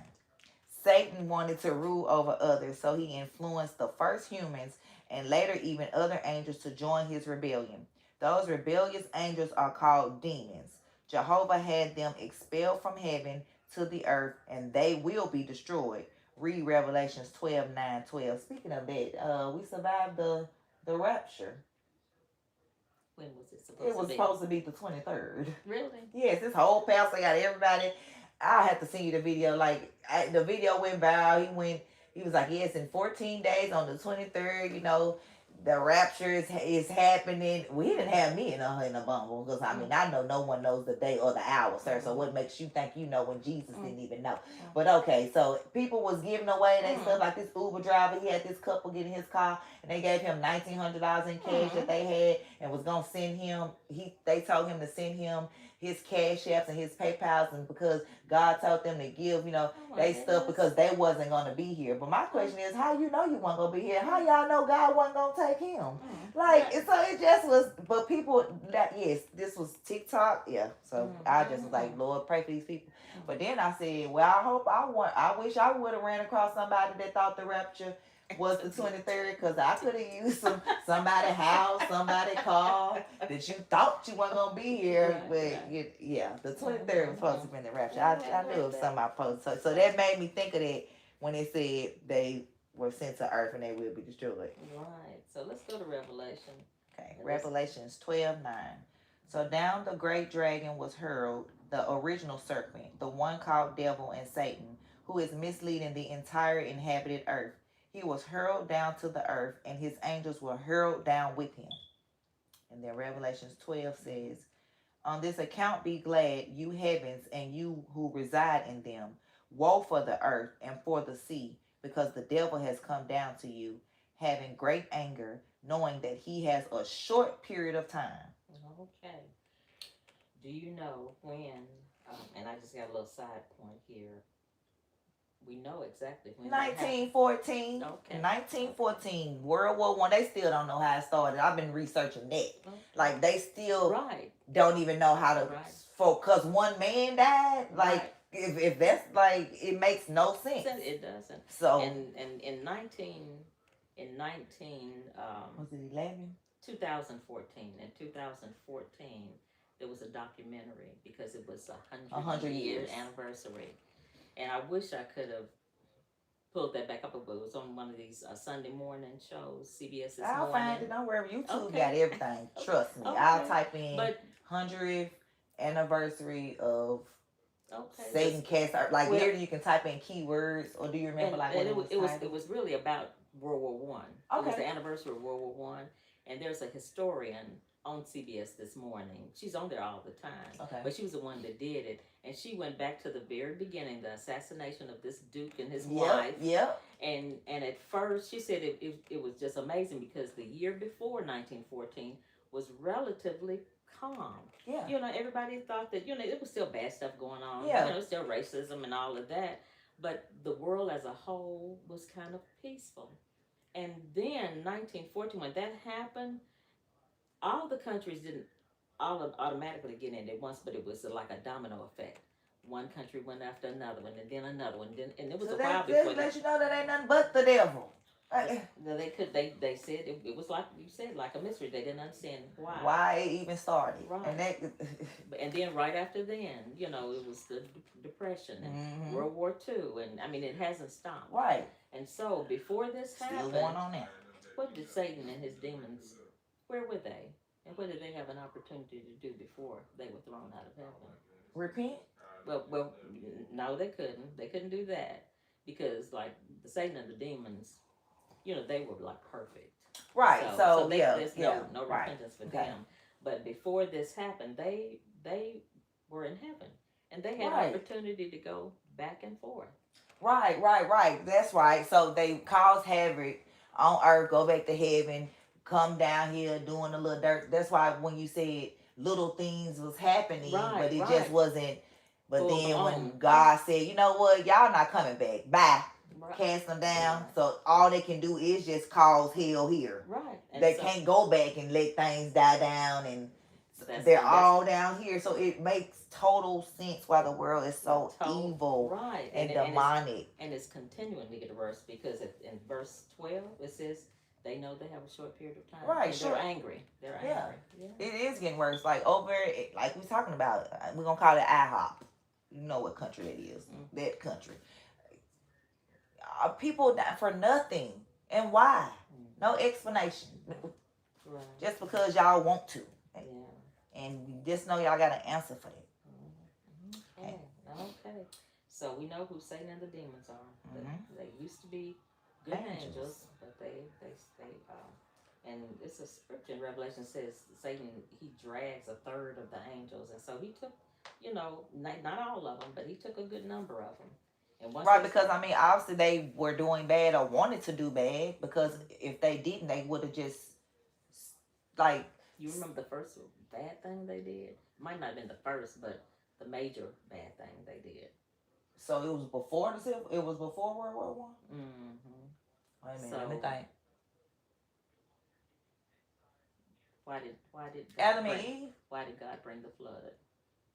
Oh, because I don't know the exact reason, but I mean I know it was because they weren't. Look at listening. Genesis. Yes. Tell me to look. Genesis chapter 6. Oh, in my Bible. Let's go at the bottom. I see it now. Okay. Say chapter 6. 6, and I think starting at verse 1. Okay. Now when men started to grow in number on the surface of the ground, and daughters were born to them, the sons of the true God, with a big G, began to notice that the daughters of men were beautiful, and they began taking as wives all whom they choose. So who are these sons of God that we just talked about? The angels. Right. They started looking at the daughters of men who were fleshly women. Hold up. So you mean to tell me these movies, these shows, I tell y'all like to watch, like Percy Jackson and Olympian Thief, they're supposed to be the Greek god Athena that slept with a human man and had a child, and this Greek, is that them? I mean, it might be based on. Yeah, that's what I mean. Like, because they basically were, like you said, angels, but they materialized and did things with humans, and And notice what happened. Keep reading, Philip. Then Jehovah said, my spirit will not tolerate man indefinitely, because he is only flesh. Accordingly, his days will amount to 120 years. Ooh, I wish we could live that long. They were supposed to live longer. Okay, forever. And the Nephilim were on the earth in those days and afterward. During that time, the sons of the true God continued to have relations with the daughters of men, and those bore sons to them. They were the mighty ones of old times, the men of fame. So these angels materialized, had sex with the earthly women, and so these children they had were half angel and half human. Like literally, that's what they are in these movies. And they were bullies. They were. Can you imagine the personality that they would have with these angels? That in Jude it says they forsook their proper dwelling place. So it was not right for them. Angels don't really have a gender, so for them to do that was like an unnatural act. Right, because like you said, they don't have a gender. We don't know if you're a man or female, but you're with a woman. So it was not natural for them to do that.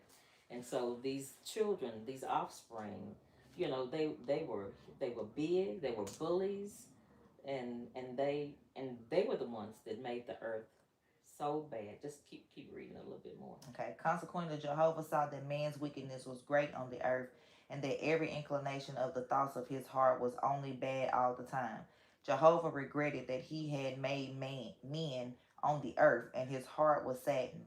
So Jehovah said, I am going to wipe men whom I have created off the surface of the ground, man together with domestic animals, creeping animals, and flying creatures of the heavens, for I regret that I have made them. But Nova made favor in the eyes of Jehovah. Okay, so now I know. That's why the flood came. Wow. And so those angels, that had materialized, they went back to heaven. They just shared their fleshly bodies and went back to heaven. The Nephilim, their offspring died in the flood, Right. and but that's why the flood came. They were the Wow, ones that I guess corrupted. I never They even knew corrupted. that. And They that's corrupted. wow. Yeah. That's wild because that just make me think of like all the connection with all these non-gods, well, the sons of God. And, well, yeah, wow, that's deep. Okay. Let's go back. So, like you said, Satan has been, they've been doing things. I always think about, say you have a cousin that, just really, makes things crazy in your house, but you got to put up with him maybe, on the weekends because they for some reason they can't go home. Right. But then they have to move in with you for good. And so, oh wow, right. And so Satan, he had a chance to go back and forth, causing problems ever since day one. But now, since 1914, he's been confined to the earth. So it's like a rat trapped in a corner. Yeah, right. So all he can do is just. And they can't, some of their powers were taken away from them, so they can't materialize anymore. The Bible calls the place Tartarus. It's like because they're invisible spirit creatures, so you can't put them in jail. But they're outcasts. They're blocked from seeing Jehovah's purpose. Right. From the rest of the angels, and so they can't materialize anymore. They can't, but they can. It's like they get their kicks out of seeing us suffer, do crazy. Right, and seeing us do bad, and right, seeing right, us do evil, right, and against so one another, homosexual acts and right, all kind of things that they can't physically do anymore. They get a kick out of like, yeah, let's see how many more people we can turn away from God. Right, yeah. Right. So we're gonna see in this, and like that's what the last point is. How you back at your lesson? How do Satan and the demons try to mislead us? Satan and demons mislead many people through demonism or spiritualism, which is the bad practice of trying to communicate with spirits.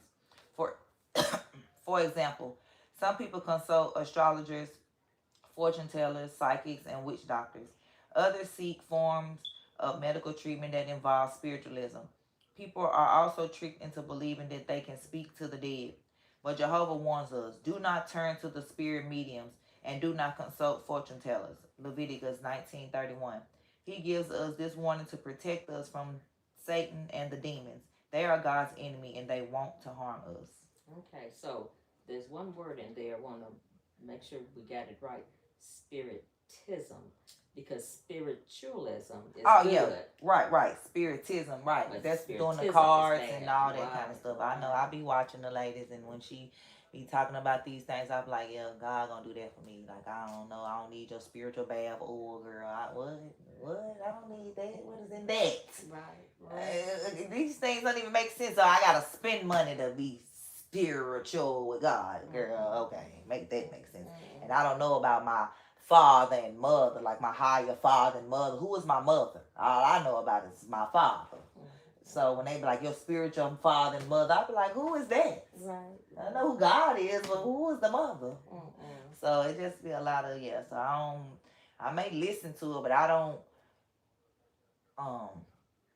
like, it's not within me, and I'm not reaching out to them to be like, okay, tell me about my horoscope and no, I ain't doing it. God, I'll just open the Bible and like trust. I'm telling you, things happen. I'll be like, God, you gonna send me a sign 3 times today. If this what you want, like those. So. So let's look at Leviticus there. Okay. Let's see. Do not turn to the spirit mediums and do not consult fortune tellers, so as to become unclean by them. I am Jehovah, your God. Okay, so. All those things that so even some people say that they're spiritual psychics, that they get they get their powers from God. But if God plainly says, don't go to them, he can't be giving them power. And sometimes they may tell you something beyond human, our human understanding. And there's a reason why they can do that. But if they're doing that and God says not to go to them, who else could be giving them power? The demons, the devil, the angels that's cast here. And so if you think about like fortune tellers, The angels, like I said, they don't sleep, they don't rest, they don't eat. They're just, I mean, they are all over the place. That's why, whenever the Bible kind of speaks of angels having, wings, just because, they can go faster than we can. Right. If we can just imagine that. So just say you go to a psychic and the psychic says, well, right now your mom is doing this and that. Yeah, they can see the present, but they can't see the future. But it would make me think, that they can. They have this kind of power, but they can't see the future. They can't tell you the future, but they can see things that we can't see, and they can go back. They were around when your great great grandmama was around, Right. so they could imitate her voice. Right. They could make you think. And there's an account in the Bible where they did just that. They pretended to be dead Samuel, and Saul went to a spirit medium. Okay. That account is in the Bible. So I have to show you that some because I don't think it used to be in this lesson. Okay. Any questions about any of those things? Because we'll be digging deeper into Not them. it. Okay. So as we dig deeper, we're going to learn about the good things that angels do, the dangers of spiritism, and how we can protect ourselves from Satan and the demons. Okay. Angels help people to learn about Jehovah. God's angels do not preach directly to people. Instead, they may guide God's worshipers to people who want to learn about him. Read Revelations 14:6-7 and answer these questions. Okay. And I saw another angel flying in mid-heaven, and he had everlasting good news to declare to those who dwell on the earth, to every nation and tribe and tongue and people. He was saying in a loud voice, "Fear God and give him glory, because the hour of judgment by him has arrived. So worship the one who made the heaven and the earth and the sea and the springs of water." Okay. So why do we need help from the angels to preach? Because they don't talk directly to people. Right.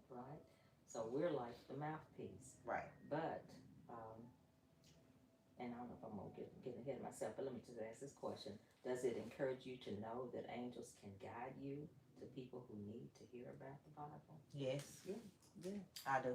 And we have really experienced that, Shantae, that sometimes, and I can just remember a time, and this was a long time ago, we were in our door-to-door ministry, and it was getting ready it started sprinkling a little bit, and so we were going to stop, but I was with one of the older brothers he's passed away now. He said, let's just take this one last door. Okay. And we went there, and the lady, she opened the door, and she said that and she told us later, she said, I was just praying for somebody to come and help me to read my Bible. She said she had surgery. Her church had moved to the other side of town, and she hadn't been to church in a while. And she said she said, I looked out the window and I saw y'all. And she said, God, y'all, you ain't sending Jehovah's Witnesses to me, are you?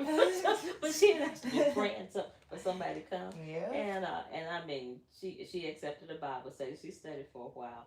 But I mean, sometimes we can just get an inkling to go to a certain door or stumble up on something. We have caught somebody that said they were getting ready to commit suicide, and when we stopped them, Aww. And so we've had so many experiences like that. That's good. Yeah, I do believe that God send us to people, and I do believe that God send people to us when we need them. Because remember, I told y'all, I think God sent y'all to me. Yeah. I do too.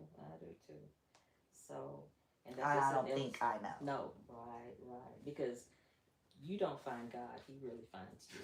He draws you. So let's go on to point number 5. That's the good angels. Yes. Okay. Now let's get to the bad ones. The ones that I don't go do Ouija boards and all that, but I do like listen to this lady. I may have to send you just a clip just so you could just hear what I'm be listening to, whatever. But like I said, I don't be casting no spells or nothing like that or trying to. But I do like to get rid of energy, so I may rebuke something and then say amen and get like stuff like for myself, but I'm still amening to God, Jehovah God. Like I'm not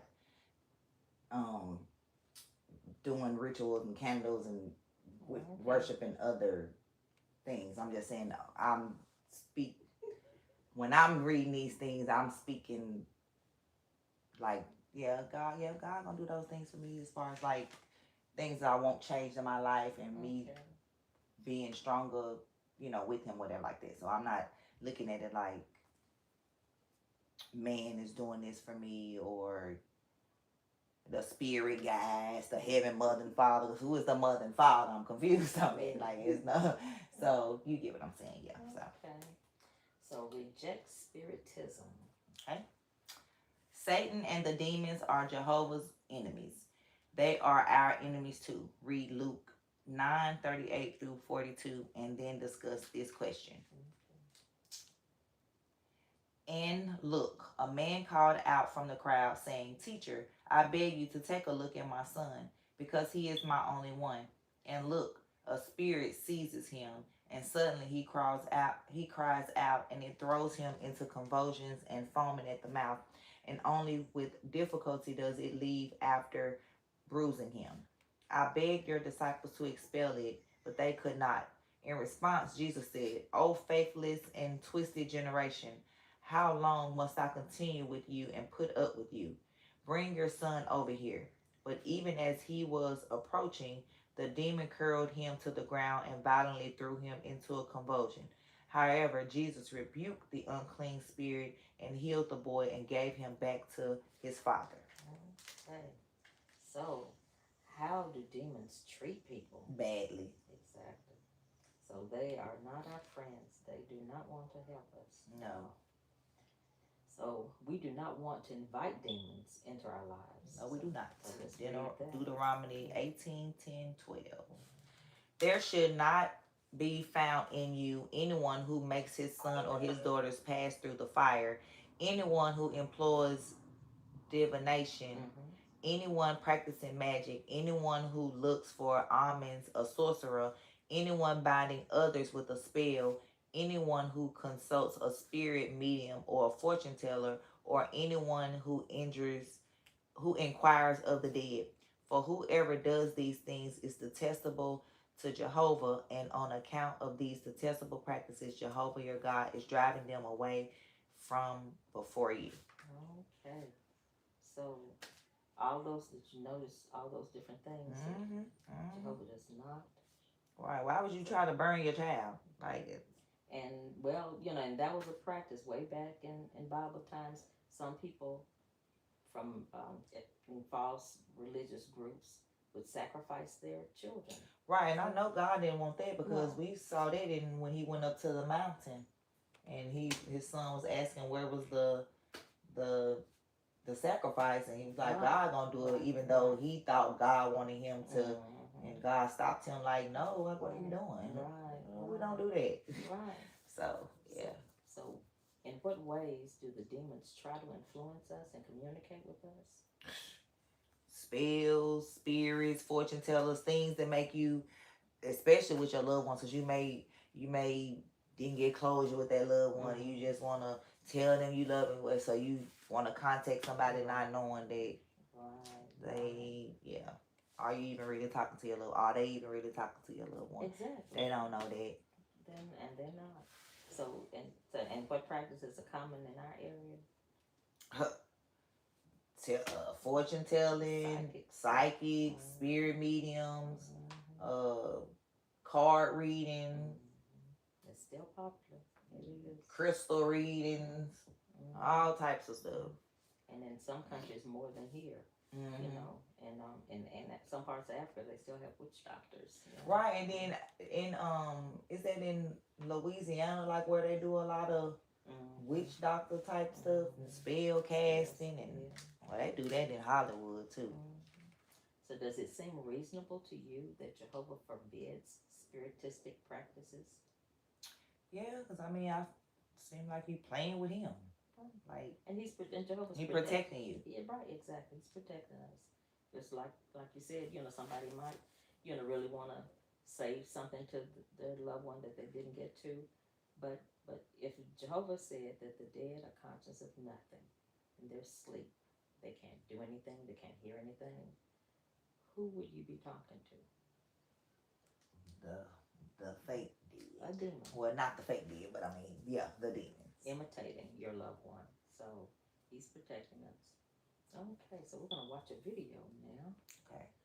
and then we're gonna discuss what we see in that video about. And do I have? There you go. Emma and I were so worried about her Bible study, Balesa. She had spent another sleepless night after again hearing her dead grandmother's voice, plus the sound of slamming doors and items crashing in the house.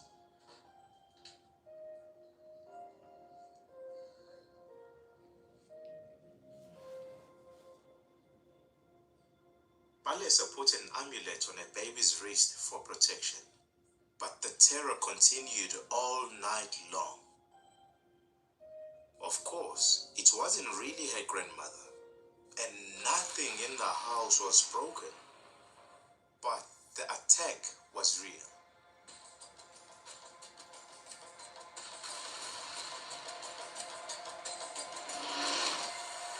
Stories about the spirit world weren't new to me.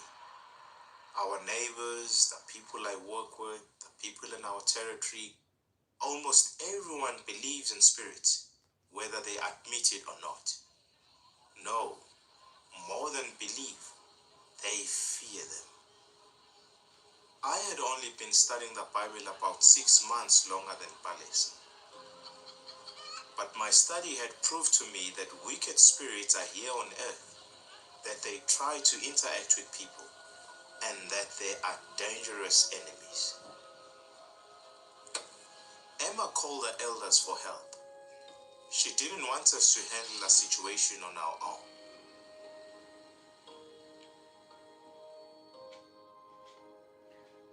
I'm gonna say someone is over. As Emma told the story, I had to speak up and tell the elders that she was leaving things out. But I was surprised when the elders said they didn't need all the details. They explained that while we are aware of the danger that demons pose, we do not spend time talking about their activities. Even Jesus, when he was on earth, could have told his disciples many stories about the doings of wicked spirits, but instead, he focused on Jehovah and his activities. We should do the same, instead of telling stories about what the demons may or may not have done. The elders skillfully used the Bible, shepherding everyone. We read Ephesians 6 verse 11. Put on the complete suit of armor from God, so that you may be able to stand firm against the crafty acts of the devil. Those instructions were so important. A soldier would be vulnerable if he only wore part of his armor, or if he didn't keep it in good repair. I don't know what them shoes was protecting, but hey. Then we read Ephesians 4 verse 27. Do not give the devil an opportunity. The elders explained to Balesa that the string around her daughter's wrist is Take not that off, part of Mom. the armor from God. Instead, it is giving Satan an opportunity to continue to harass the family. The brothers reminded us that anyone who wants Jehovah's protection must completely break free from anything associated with superstition, spiritism, and demon worship. Who would ever choose to side with wicked spirits instead of with Jehovah? Emma reminded Balesa of how urgent the situation was. But only Balesa could decide what she would do.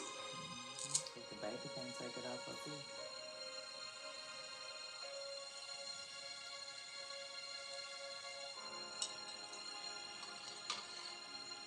Well, that's what I do.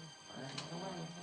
I'm telling you, I write it down and I burn it. And I say amen. I want to be a loyal servant of Jehovah. That's why I'm getting baptized. I've decided not to listen to or tell any more stories about the demons. But more than that, I needed to look at other parts of my life. Am I doing anything that would give the devil an opportunity?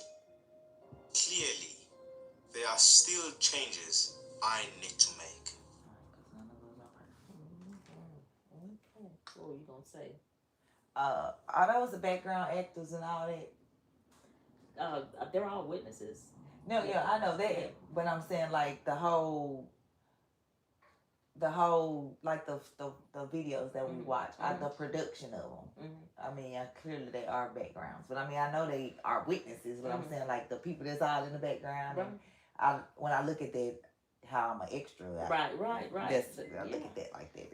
We actually have there's a big project in Ramapo, upstate New York, that's being devoted to our videos, because we have so many videos now, and they're and just like a studio, like yeah, exactly, like Tapman. I ain't gonna mention that devil, but yeah, it's the whole studios. Yeah, I got you. Yeah, that's what's up. I like that because people learn quicker by seeing things, right?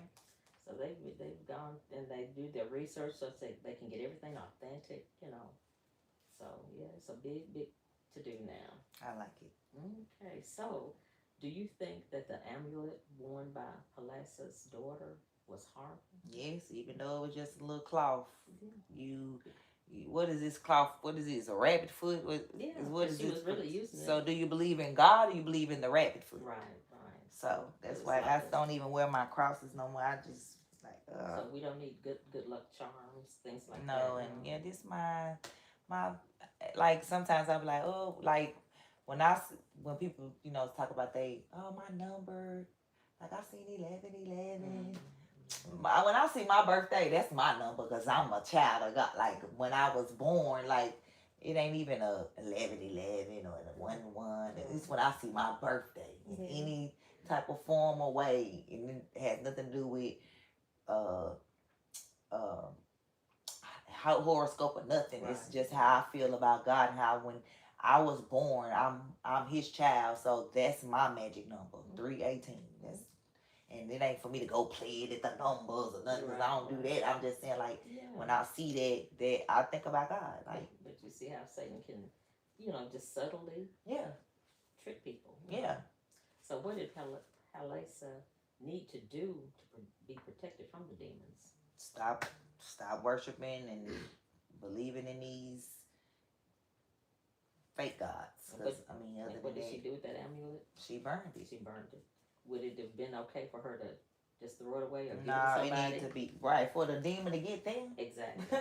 Transfer of energy. Right. Energy does not go away; just transfer it. I learned that in science. Okay. Yeah. So real Christians have always opposed the demons. So let's look at Acts 19:19. Indeed, quite a number of those who practiced magical arts brought their books together and burned them up before everybody. And they calculated their value and found them worth 50,000 pieces of silver. I wish I knew what that was worth now.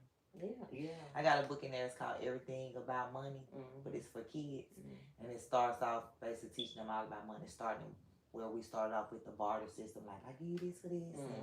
And it's like, okay, well, your little hay ain't worth my sheep. Like, we gotta. Right. So it just go through all the different ways of how money. But I like to do that too. Sometimes I just Google and see, especially looking at something old like Andy Griffin or something, and they might mention amount, and then I see what it's actually worth today. Right. Right. And for 1 Corinthians 10:21, you cannot be drinking the cup of Jehovah and the cup of demons. You cannot be partaking of the table of Jehovah and the table of demons. So why is it important to destroy anything you have that is connected with spiritism? Because it's not of God, it's of the devil. I need to be looking around, making sure I don't got nothing in here. And we have to and we can't straddle the fence. We can't, do both. We can't, if we are leaning toward, Satan and some of his toys, then we're gonna be. That's what your choice is. Right, and that's a trap for us. Okay, so number 6. Win the fight against Satan and the demons. Okay. The demons are ruled by Satan, but the faithful angels are directed by the Archangel Michael, which is another name for Jesus. How powerful is Michael? Read Revelations 12, 7, 9, and then discuss these questions. Somebody's mentioned this too when they was talking about Jesus. I'm like, you saying all these, but then you turn around and say God is Jesus. So, Revelations 12, 7 through 9 says, and war broke out in heaven. And war broke out in heaven. Michael and his angels battled with the dragon, and the dragon and his angels battled, but they did not prevail, nor was a place found for them any longer in heaven. So down the great dragon was hurled, the original serpent, the one called Devil and Satan, who is misleading the entire inhabited earth. He was hurled down to the earth, and his angels were hurled down with him. Okay. So who is more powerful, Michael and his angels, or Satan and his demons? Michael, which is Jesus, and his angels. That's right. Do you think that Jesus' followers need to be afraid of Satan and his demons? No, they need it the other way around. Yeah. But we do have a respectful fear in the sense that right, because we know what they can do because they were once angels, so they know how to manipulate and tempt us and get up so I get that, like, they not afraid of them, but they keep their distance, and because they know, what they can do when you even are in their presence. Exactly. So they're still more powerful than we are, but we've got Jehovah and Jesus on our side, and they can't touch us as long as we're, stand with them. Okay. So you can win the fight against Satan and his demons. Yes, you can. Let's go to James 4:7. Therefore, subject yourselves to God, but oppose the devil, and he will flee from you. Amen. Yes, he will. So, how can you protect yourself from Satan and the demons? Trust in God. Read your Bible and oppose anything of the devil, and he'll go away. He'll get tired of trying. We can't run from him, right? But he will flee from us. Like, honey, go on, honey. Everybody listen to you. Go find somebody else. Okay. So somebody might say to you, Shantae, there's nothing wrong with playing games or watching movies about spiritism. It's just for fun. Why is that viewpoint dangerous? Because it can possibly, especially playing games like Ouija boards and all those kind of games, like you playing around, and so I never ever even partake in it, even when they came with the game at the store. Like, why would you create that? No, I don't want to play with nothing like that. And then as far as like watching movies with spiritism, because like I said, I watch those.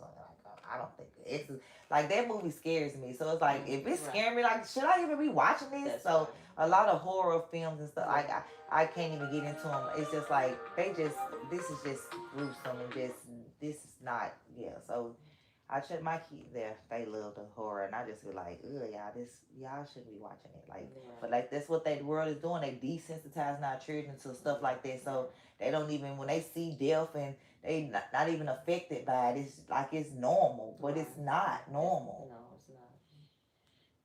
And way back when I was a little girl, and I'm almost 74, the Ouija board was out.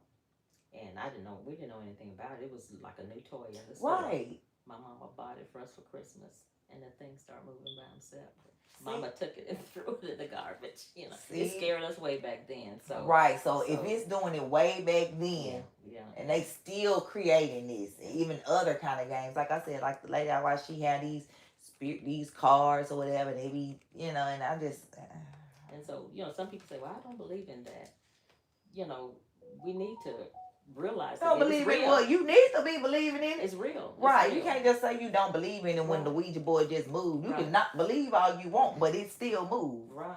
And that's part of saying. Like, you cannot believe in the devil all you want, but he's real. You cannot believe in Jehovah, but he's real. Like, and that's Satan. One of Satan's biggest, things is having people not believing that he doesn't even exist. Right, like, I was just playing this little game.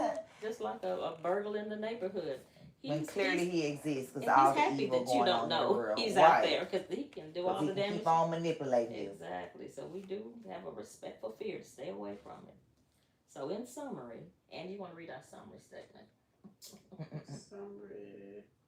Our faithful angels help us. Satan and his demons are Jehovah's enemies, and they use spiritism to mislead people. Okay. So how are Jehovah's Angels helping people to learn about him? By You remember the angels flying in mid-heaven, so what are they doing to help us? spreading the word. They coming to us, And they help us to find people that need to know Jehovah. Who are Satan and his demons? Well, it was once an angel, but and a son of God. But Satan and a couple of people that thought, oh, we're just gonna go on down to earth with you, you know, and kick it. That's who Satan and his devils are. The ones that didn't want to follow general rules. Because, I mean, if you're a God, why would you want to go down with a human anyway? Like, that don't even make sense. And here's that scripture I'll show you too, right there in Jude. This is Jude 6. Okay. And the angels who did not keep their original position before took their own proper dwelling place, he has reserved with eternal bonds in dense darkness for the judgment of the great day. So that's when you're saying they went back to heaven. Yeah, but they're in dense darkness. They're in a spiritual darkness, so they were cut off from the rest of the angels. So they mean they can't be learning what knowing God's truth and all that, because then they just try to mess that up. So he cut them off from knowing, I guess. And so they still have some powers, but not like they did before the flood. Right? Yeah, they definitely got powers, because like you said, they stronger than us, so they have power to tempt us and to make us say mean things. Even if we again may turn around and be like, oh, I didn't mean to say that, but that still was them tempting you to even like to say that. Because Satan's influence is in this world. Right. It's in this world. So why do you want to stay clear from spiritism? Because you want to stay clear from Satan. You'll be opening up the portal, and I'm not trying to open up no portals. Exactly. No, none of that. Okay. So we completed this lesson on September the 20th. Consider whether any objects you have may be related to spiritism, and pray for wisdom to decide what to do with them. And that's crazy. It said that, and I said that. Was like what? I don't think I do though, because I did have some rosaries, but it wasn't. It was we got them from church though. It was some event we was at, and they gave the kids like they like different color roses. So they used to just like hang on the lamp. But do you see them? Me and Nanny, we all had to do that, because a lot of things you just don't know. Right. So now I need to just look up like what are some things related. Like I know I don't have cards, like stuff like that. Like I know I watch a lady that has those. I'm saying I don't physically have the cards myself. I don't order. I don't have Ouija boards. I don't play those types of games. I don't even go looking for that type of stuff. Right. And then, like I said, some shows that spiritistic shows. Right, like that movie Sinners. Yeah, see. So we need to clean house. Yeah, it's about casting the devil. That's what it was about, though. They let the devil in, and we don't want to be entertained. Because the devil got to be invited in. Yeah, I thought. Right. So on the movie, like one of the guys, like he went out to do something, but he had got attacked by the demon while he was out there. So when he came back to the door, he just wouldn't just come on in, regularly. He run the door. So like, why you not coming in? You just in here. He like, y'all ain't gonna invite me in. They're like, what we gotta invite you in for? Like, this your spot. And it made them think like, oh no, y'all, something up. Like, don't let him in here. And like it was weird. But like y'all gonna let me in and have a little fun? They're like, what you talking about? You just left out of here. And so that made them, everybody that was in there come back like, yeah, y'all gonna let us in? They're like, well, y'all just was in here. Just how we gonna let you in? And then that's when they like, oh, we gotta cast them out. And so they tried to burn it up from the in. They was on the outside still trying to burn it up from this. It's so demonic. And it was about like the guys, the young dude's dad was a pastor. And the guy had not a guitar, but a banjo. I think he could play real soulful music, but the way that he sang and with the music, it was like demonic. He was bringing out the demons, but he not knowing that he bringing out the demons because he ain't worshiping them. It's just the strongness of whatever they do in New Orleans and all that. And basically they called the demons like to them, and everybody died with him. The next day he walked into the church all bloody, still with his banjo and his daddy, and everybody looking like, what's going on? And he basically told them like what had happened at the juke joint. Y'all should have been at the juke joint. See? Yeah, at the juke joint. So that might be, your house cleaning might be in just staying away from these movies and that's, probably trying to help the kids. That's what it is. I'm telling you, like they are into, and I just be like, why do y'all want to watch that? Yeah. Mama, come and watch. I'm not watching it, Janelle. Yeah. So I understand like they kids, but I as long as I just keep talking to them about it, then they may realize, like, Mama, that is nasty. Like, why? Yeah. But they gotta learn too. Like, So just like I have to, and I'm still learning. I'm 44, so they 5 and 7 and 11 and 12. They come like, Mom, what you talking about? We want to watch the movie. Yeah. So little by little. So I try to find other stuff. We're gonna watch this one. This positive movie. This godly movie. Come on, let's watch the convention thing and the little cartoon movies. Anything like something positive, because they do like and the gruesome hard. stuff. Like it's hard. It's so much stuff. Yeah, I mean the devil ruling the world. I mean, of course, it's hard to be good in a world of evil. It is. Well, thank you for your time. I appreciate it. And I'm gonna let Annie close with prayer for us. Jehovah, Father, thank you for another day of life that you allowed us to be here. Thank you for allowing us to come to Shantae, to learn about the good angel, bad angel, Jehovah. Let us know that you do not approve all that old demonism and stuff, so let's give us the strength to resist all that stuff. And please continue to watch our works and forgive us when we fall short and do your will. It is in Jesus' name we pray. Thank you. Amen. Okay. That was a great I'm sure he is. Yeah. Oh. Okay. Yeah. But you gotta be going in a minute to get your kids. Yeah, he out there. Ain't gonna tell no. And he gonna wait on his honey. Right. Okay. And you said you might be. Tell everybody, because then y'all get married on my birthday. You getting married? March the 18th. Well, March the 19th. February the 18th is the day we met. That's right. We got married on the 19th, the day after. 1 month and 1 day later. I know. When he said in church, I was like, honey, he knew what he wanted. Okay. So you said you're gonna be gone probably Sunday. I'm not sure yet, but they do got a competition Saturday, but I'm not sure if we gonna stay or not. It's in Memphis. It's not a competition, it's a parade. I keep saying competition. But if I am here, I will definitely. Tune in if you can. I will. Well, always on Zoom. I mean, I got Zoom on my phone. Okay. Well, I'll see you next week. Okay.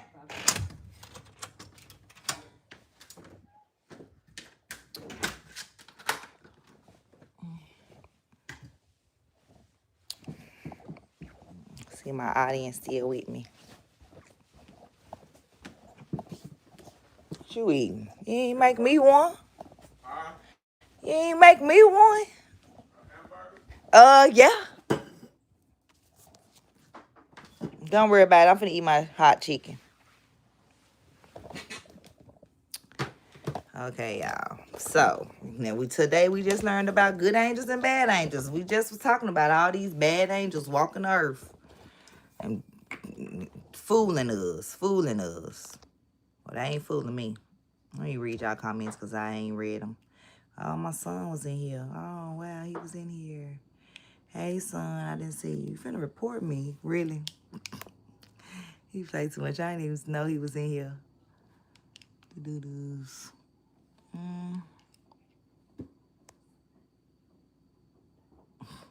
So stupid.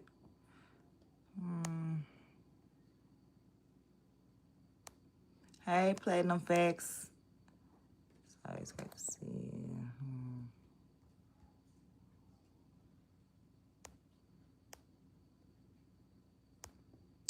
All right, so yeah, we're gonna finish this last little part, and then I'm gonna end this. Where he was talking about Candace and talking about this Catholicism and all that. Like, girl, stop. of us. But I have to give credit where it's due. She's talking about all the things that we talk about on this channel. Freemasonry. Candace has covered that multiple times on her channel. She's talked about Israel. She's talked about the people who run Hollywood. She has talked about it. Yes, sometimes they put people in position to pretend as if they're for us, but they're controlled opposition. But typically in those roles, they take us towards the truth, and then they just long enough where we start to trust them, and then they derail. They take us in that direction, or they take us in that direction, or they take us backwards. In my opinion, based on what I've been following with Candace, not only has she continued to go towards I'll put it this way, the same direction I'm going as it pertains to trying to seek the truth, but Candace Owens has also encouraged other people to do their own research and not take her own word. That's not normally what people say if they're trying to trick you. That's all I'm going to say. Y'all in the comment section, as always, though, give me your thoughts, man. Once again, the uncensored version and the extended version of this can be found on Patreon. I'm Demetrius. I go by Didi. Until next time. Okay, now back to when that lady asked about Israel. You said she had a Romanian church. Where in is Romania. it? And in the same area where they were working, the locals were modeling. Now, it's not clear if she was a casting director for Trump or not, but at the same time that all this was happening, she also owned a ministry that partnered with the U.S. military in Romania. Let me look up this ministry. A ministry. Let me look up this Romanian Angels. I need to look this up.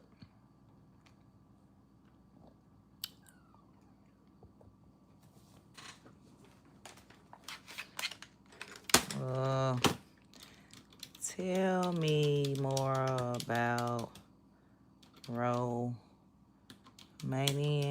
Angels and Erica Kirk.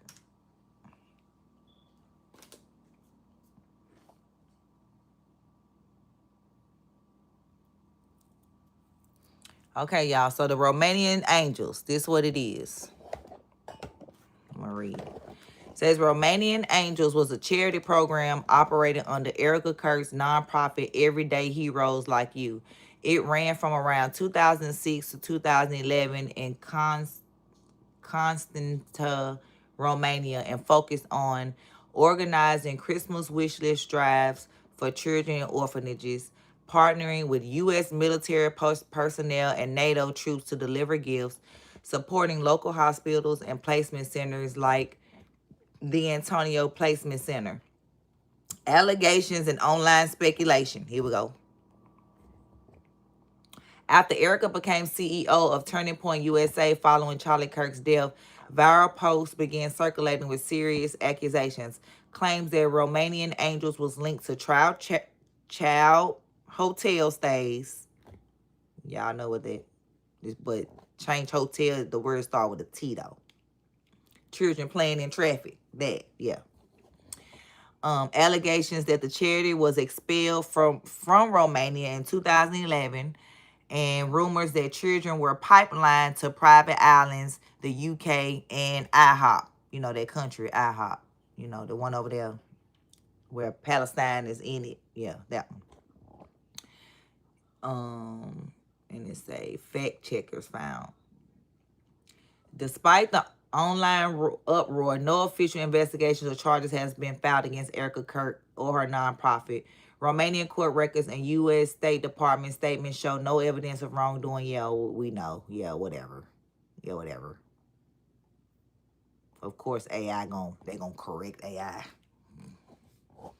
Well, yeah. So, yep, she had that school. We already knew that. Then talking about her, and then it was something else. Wait a minute. Oh, I want to show y'all about what happened here in Nashville yesterday at TSU.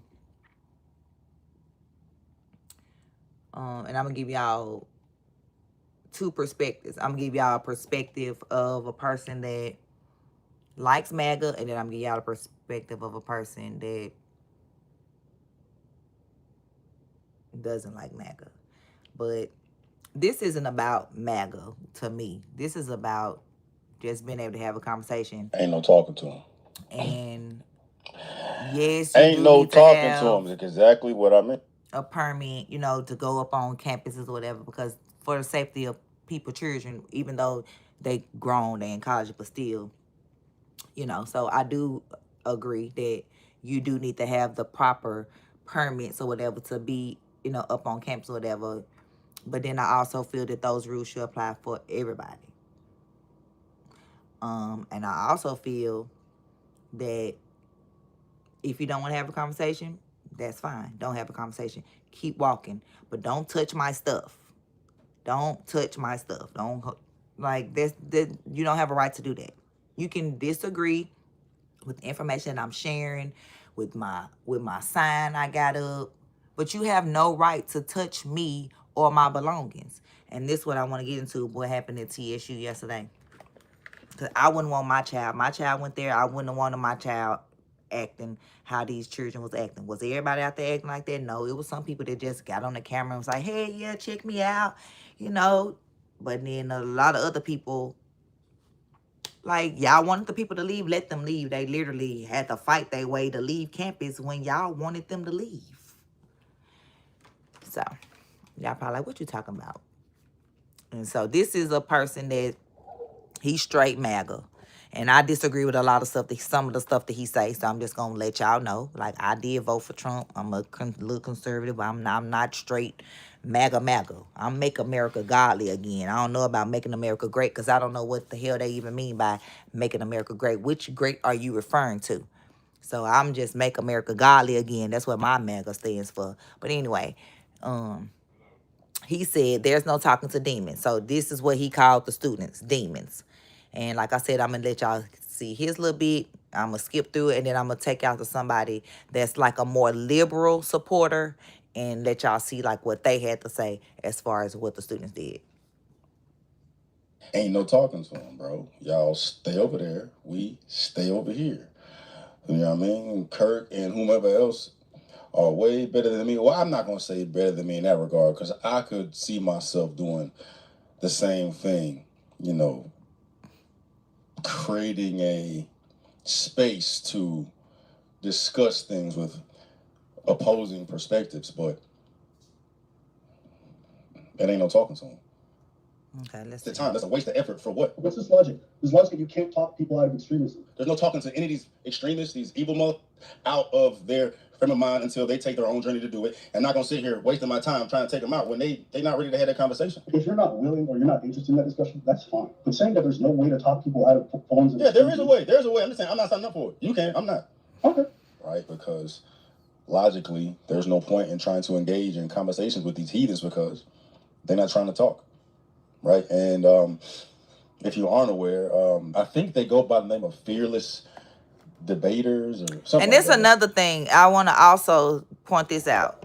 This group is called Fearless Debaters. I don't necessarily think they even go to TSU. They just were a group of people that go out debating, kind of like the people like Charlie Kirk and them did. So they just happen to be on the campus at the same time, if I'm not mistaken. Like, so this further gives TSU a bad name. Y'all got people that don't even go here doing this to people that's on your campus. Yeah, to some debaters. White kids that are, I guess, trying to follow in Kirk's footsteps and going to college campuses and, engaging people in conversations or whatnot. And they pulled up to Tennessee State University, bro. And hey, yeah, this is the first one. One of the news things, they was like, this is the 6th campus we've been to. They said that. Okay. Well, I did see somewhere where it said first. No, I get what you're saying. I'm saying that y'all lying on some front. Yeah, somebody lying. Either this was the first one you did in Tennessee, or is this the first one? Like, read which one? Because I did see. I did see that. Here's the thing, though, right? So I get everybody like, yeah, somebody could have just like, but see, like you said, when you do something like that, okay, you supposed to been called the place, say, hey, we're gonna come, we're gonna set up, we want to have dialogue with the campus people, and then they have a forum, and then people walk around. If you want to, you do. If you don't, you don't. But if you pop up, man, with like a certain intent, bro, that shit seems a little. But the whole thing is, these people don't even go to TSU. Who talking about who? The people that's pushing them off. This is a group called the Fearless Debaters that they go around campuses. They go around campuses doing the same thing, kind of what Charlie Kirk doing on the opposite way. But I mean, I seen a lot of kids that was from the school too, though. Of course, they on TSU campus, duh. But I'm saying the people that started the debate is the fearless debaters that don't even go there. They own people with them to run and do all that. I'm trying to figure out what The- you're saying. I know the two debaters don't go there. Right. The fearless debaters are the black people that you're seeing that's on TSU campus just that day doing debates. They don't go there either. We created y'all knowledge. We created y'all science. We created y'all math. Y'all didn't do shit besides steal. Y'all didn't do anything to your... You guys didn't make shit. You guys touch children. You guys fuck showing them the door. All we did was set up the table.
Half these people right here talking and walking with them don't even know what the hell they even talking about. I'm so black and tired of this. Tired of what? Girl, go check your damn grades.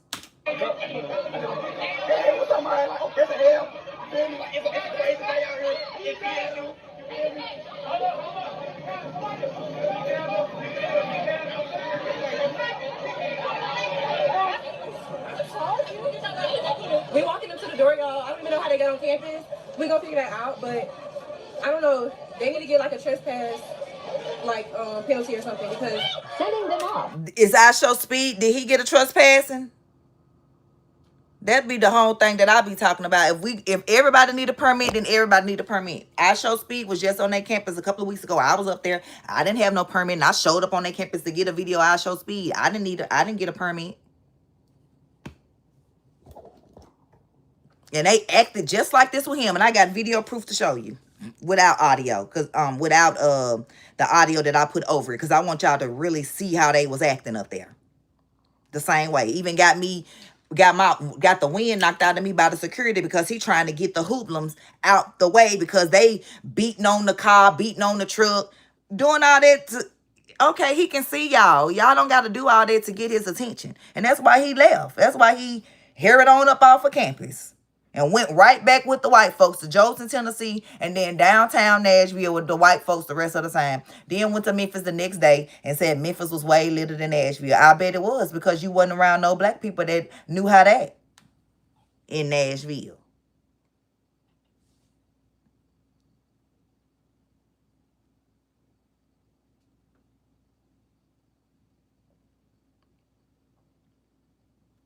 Where is it? I was like, wow.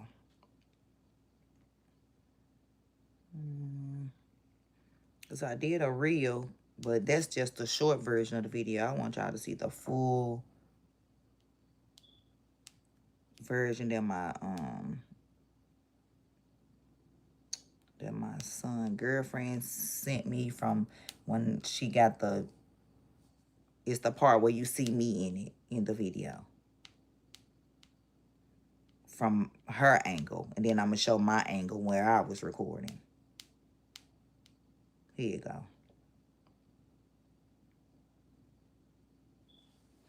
Okay. This is when I Show Speed was here. TSU campus, same campus. Pay attention.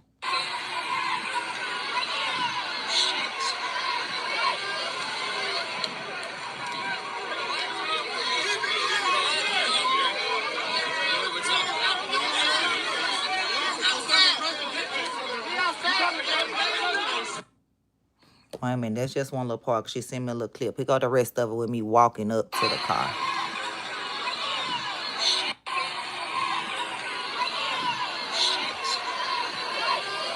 Hold up, wait a minute, that ain't it. It's right here.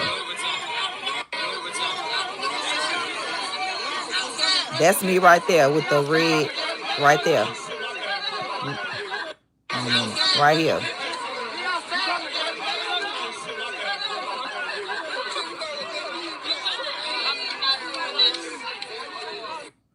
And let me get my full video.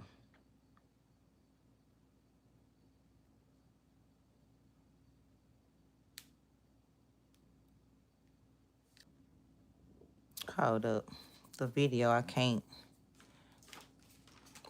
send it yet.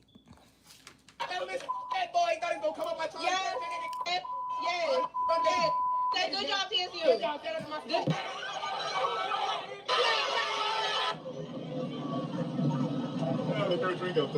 Oh my gosh, they threw a drink up top. Yeah.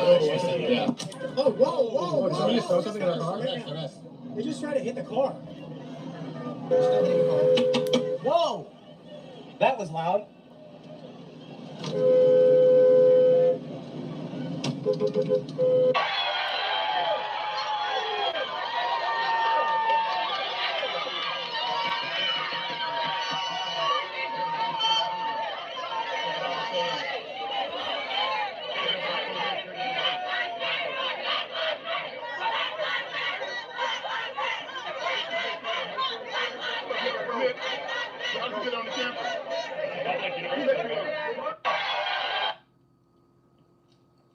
Say it ain't no talking to him.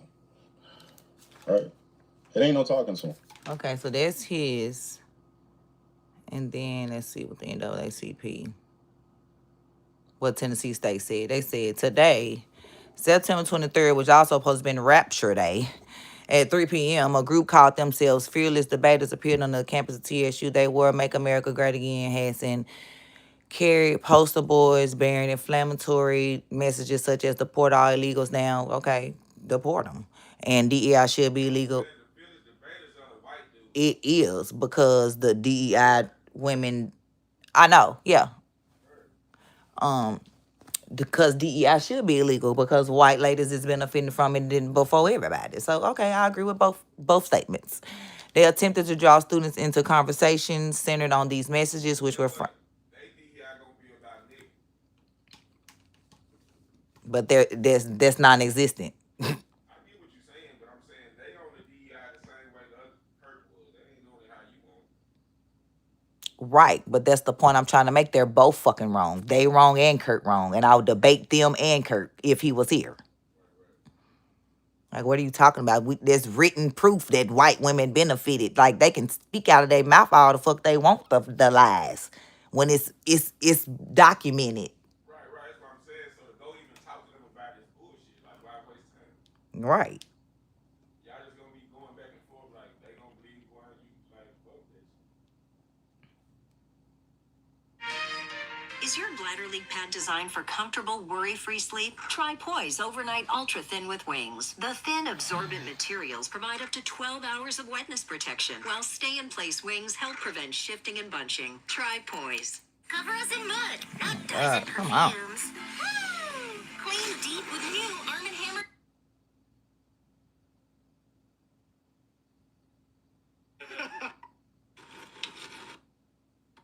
All that sugar.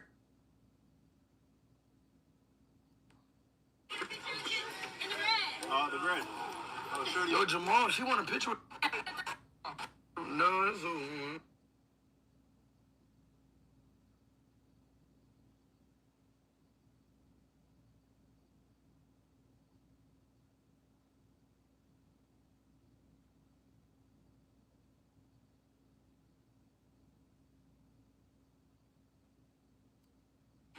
Because there's a TCU too, right?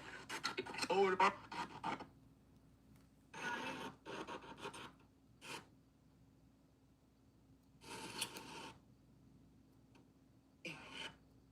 yeah, there's a lot of.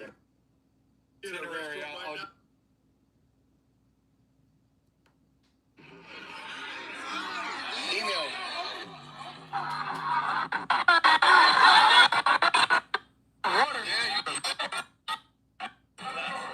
I'm trying to get the glass. And this him at TSU and this him leaving. You gonna see me in this video too. I'm behind him. Right there getting hit by the rude ass security guard.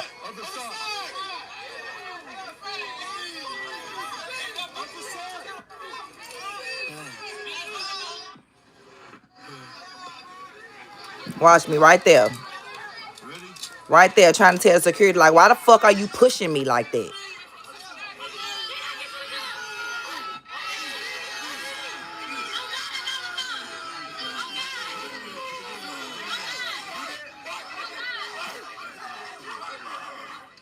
She did.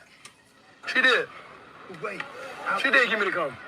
Get out the way. You gonna see me walk in front. That's me right there. Walking past like I don't got time. I'm gone.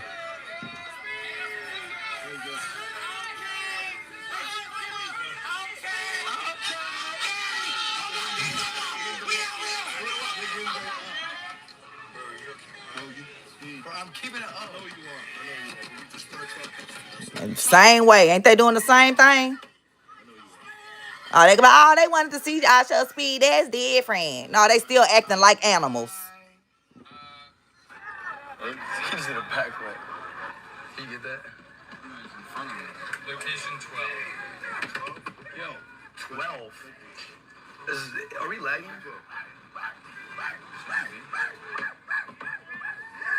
We lagged.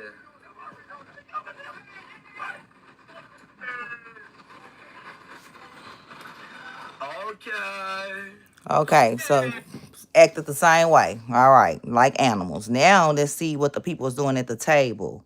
Because let me see, because it looked like I see them at Georgia State University. Is this the same dudes or is this two different dudes? Let's see. Your moral compass? Yes. Hold up.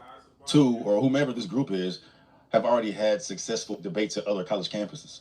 The sign on the right says nobody should be killed For their opinions. over their opinions. Yes. So that is coming from what? Your moral compass? Yes. What gives you the right to oppose your moral compass on others? Yeah, so I'm not saying that I have a right to impose my moral compass on other people, but what I am doing is making the case for my set of morals to the best of my ability and basically positing them or opposing them against you or anybody else who's here. So my personal belief is that every human individual ought to have the right not to be unjustly aggressed upon. I think that anytime you unjustly aggress upon a person, which would be anytime you touch, harm, or hurt another person or their property without their permission or without first act of aggression, I think that that is wrong and immoral. So, like, for example, if I walk up to David and I punch him in the face, that's unjust aggression towards David.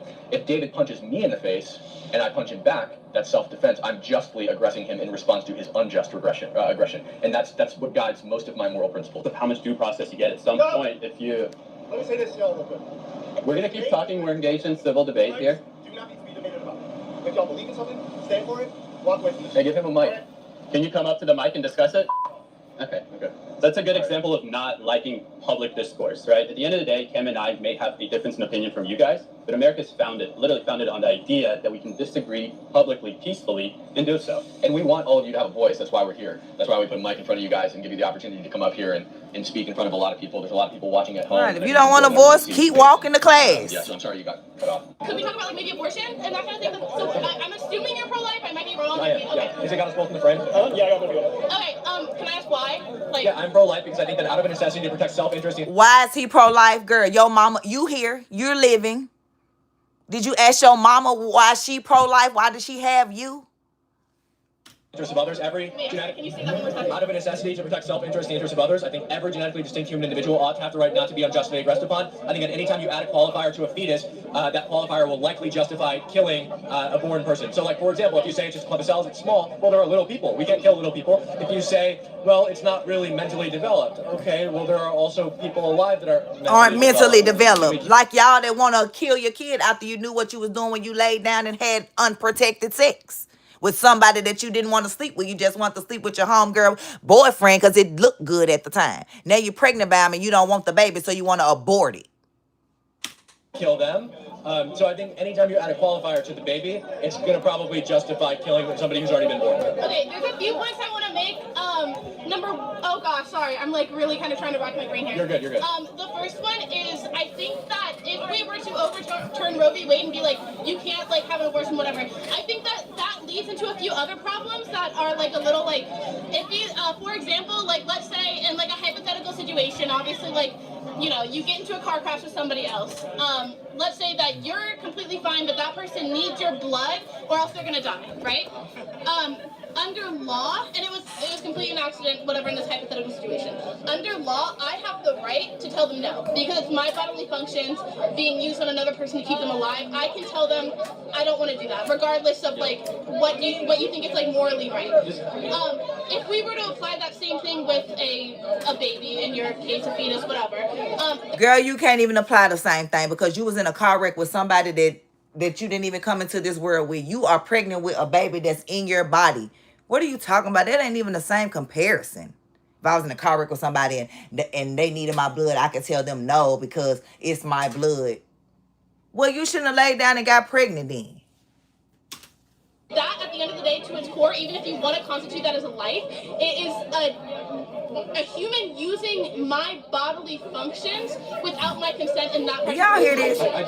A baby that you laid down unprotectedly, having a night of fun, got pregnant. Now you talking about the baby using your blood without your consent. These kids are slow and dumb, and that's why. What I would say is I believe in something called parental obligation.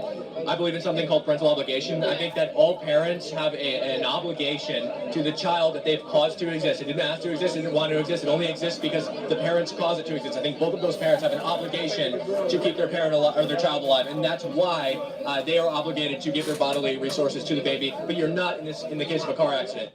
Right, trying to do the same thing Kirk was doing and a lot of others are doing, just trying to engage in discourse with opposing perspectives to get that dialogue going. That went well in Georgia. Why couldn't it go well in TSU?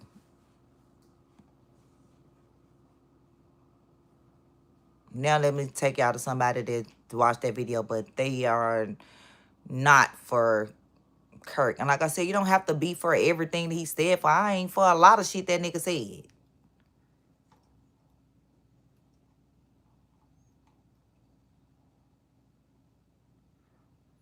Let's see.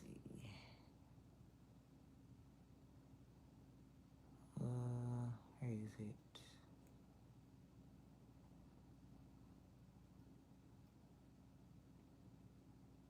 What is that guy name? Right here.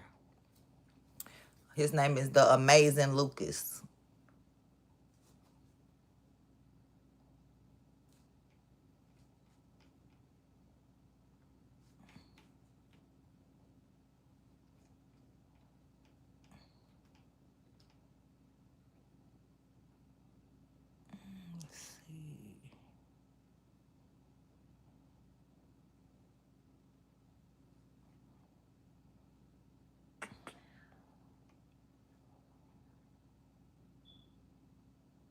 Let's see if it even play. To antagonize black people. They want to blame. So this is his take on what the guys were doing at One TSU. of the traits of the lineage of evil is to take no accountability. None whatsoever. Because there is a clear problem that we need to be addressing, and they want to blame black people. They want to antagonize black people. They want to blame everyone, but who's at fault? They want to get trans, they want to get illegals, they want to get black people. That's what seems to be going on. And you had a group of white youth, MAGAs, with the MAGA hats and everything, who had a bright idea. And you want to know what the bright idea was to go to an HBCU uninvited and to antagonize the people there. Now, I'm gonna be honest with you. I may not agree with some of the other commentators who'll probably do a video on this because I understand why they went there, okay? I mean, it's clear as day, all right? If you have an IQ above room temperature, you obviously know why these white kids went to the HBCU. It's the only place that they feel safe. Damn. I mean, and we're gonna be honest. You know their mother probably told them to go to an HBCU. Like, we're gonna be honest, their mom either told them to go to that school or she was relieved upon hearing which school they were going to. Hey mom, we're gonna wear our MAGA hats and we have like signs for people to debate us, we're going to go to a school and we're going to do like uphold what Charlie Kirk was doing. What school are you going to? I want you guys to be safe, okay? I want you guys to be safe. What school are you going to? Oh, don't worry about it, Mom. We're going to go to an HBCU. Yeah. We're going to go to an HBCU. Yeah. A lot of black people there. Okay, you mean with the Negroes? Oh, yes, absolutely. You should go there. Okay, I thought you were going to go to one of those other schools with the white kids. No. Go to the blacks. You'll feel safe there. You'll be okay. You don't have to worry about any school shootings. You'll be safe there, okay? All right, you call me, all right? You call me. Like, you know and I know that's probably how that conversation went, right? Like, she probably recommended them going there out of safety, okay? Because they don't have to worry about school shootings or them being targeted at HBCU. Sure enough, they go there and antagonize the people at the HBCU. They antagonize black students. Now, as I said before, it's obvious why they went there. A, for safety reasons, okay, because they probably didn't want to get popped, and B, to antagonize black people. So, you know, you okay, let's get to the video. Unannounced, because once again, this is the slave master mindset. What I tell y'all to read post-traumatic slave syndrome, and Dr. DeGroy talked about post-traumatic slave master syndrome. Now, the slave master doesn't need permission from the Negroes. The slave master doesn't need permission from the slave. Slave master can do anything they want. And that's how they felt, right? Because they were going to a PWI, they would have called up the dean, they would try to get permits, they'd be like, hey, we'd have been here, we need security from here to here, and this is how long the event's gonna be. No, but in HBCU, they just go on there just like, I'm the slave master, okay? I'm gonna do what I'm gonna want to do, all right? And that's what they do. They set up shop, they put the little, it's not even like, they wrote this on like white cardboard, bro. What? They like pour white ignorance. That's what we do. They pour white ignorance with the MAGA caps, with the little white cardboard, talk about with the microphone, talk about, yeah, let's debate. And, you know, guess what happens? They get kicked off. They did not get kicked off. Security said for their safety, they thought they should leave. Quit lying. They did not get kicked off. Kicked off. And I want people to understand, let this be a lesson to all you white ignorants out there. Please do not go around and start antagonizing black people for your, as far as, I don't know, your shortcomings. What you need to be going to is, you know, other white institutions. That's what you need to be going to. What you need to be going to is your white local government. You need to be going to your white representatives in government, in Congress, in the Senate. That's what you need to be going to. And asking them, hey, how do we help these white males you know, stop this rage of violence. Well, how do we address this problem?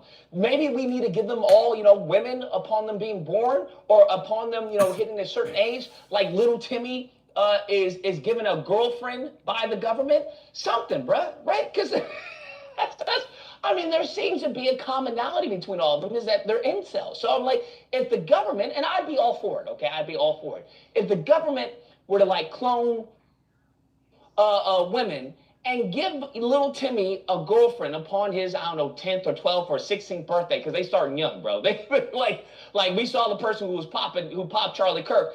They're starting young. They going gaga goo goo bam bam bam. So I don't know. We figure out an age range what's acceptable for him to have an interaction with a girl or a friend or something. I mean, can we do AI? To see his stance on it. So he felt that they went there to antagonize them. But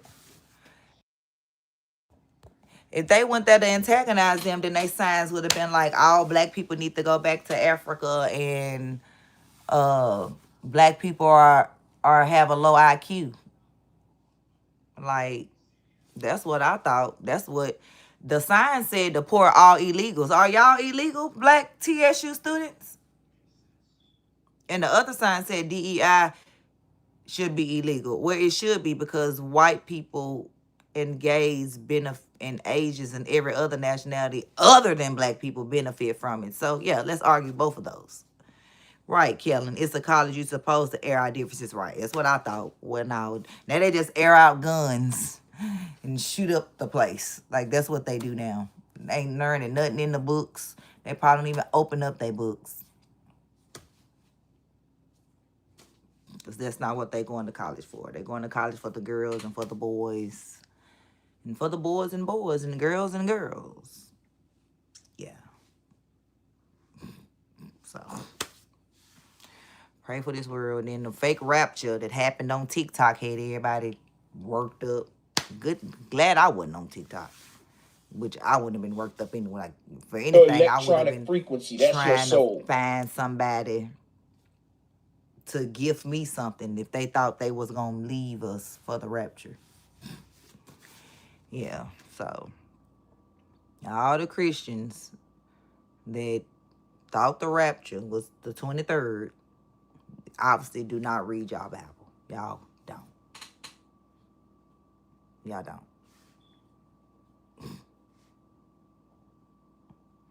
You can't. There's no way.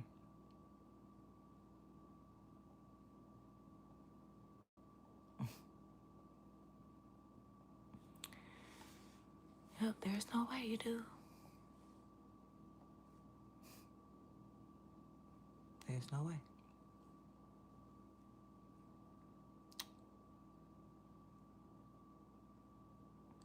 Ooh, I would like to see what Kingdom Reacts has to say about the chaos at TSU.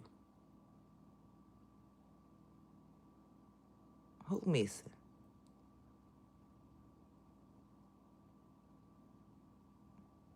What's going on with the Hodge twins? I don't really like them. I think they racist.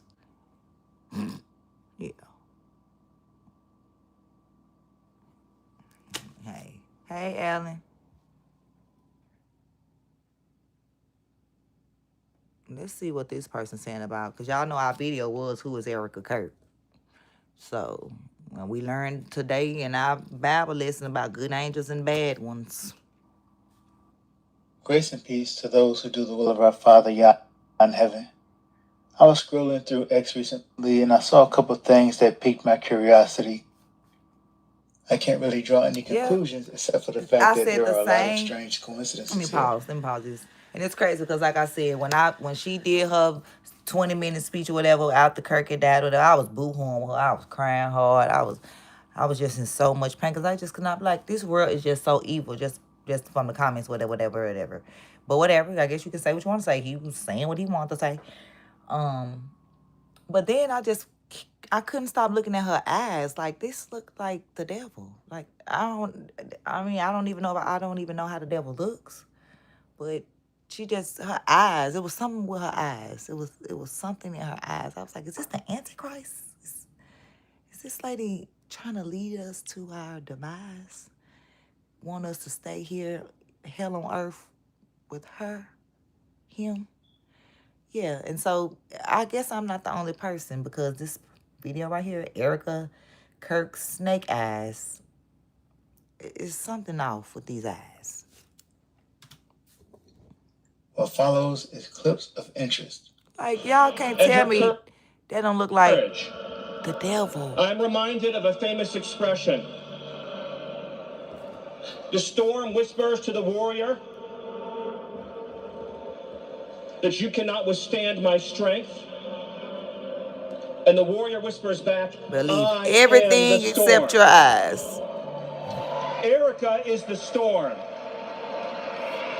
I am Erica. I'm America. Y'all hearing that, right? Guess she gonna be running for president. We are the storm. You know what this represents? Tell us, sir. Maybe it's the calm before the storm. What's the storm? Could be the calm before the storm.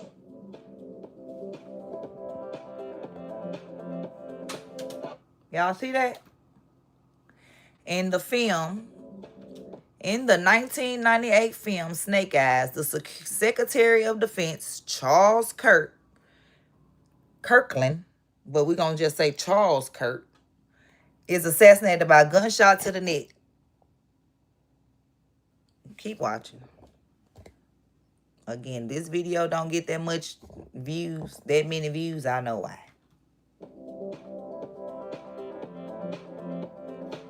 I'm finna go watch this movie soon. I pick the kids up. I am, because I don't even know if I ever seen this. And if I did, I wouldn't remember it. I just was 17.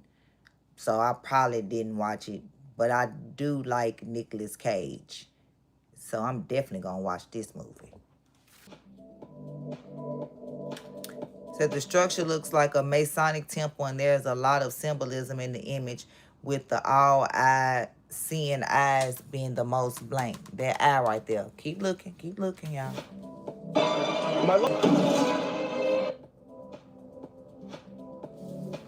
It said the gunshot that hit Charles Kirkland is even on the same side as the one that killed Charlie Kirk. So they be playing right in our face.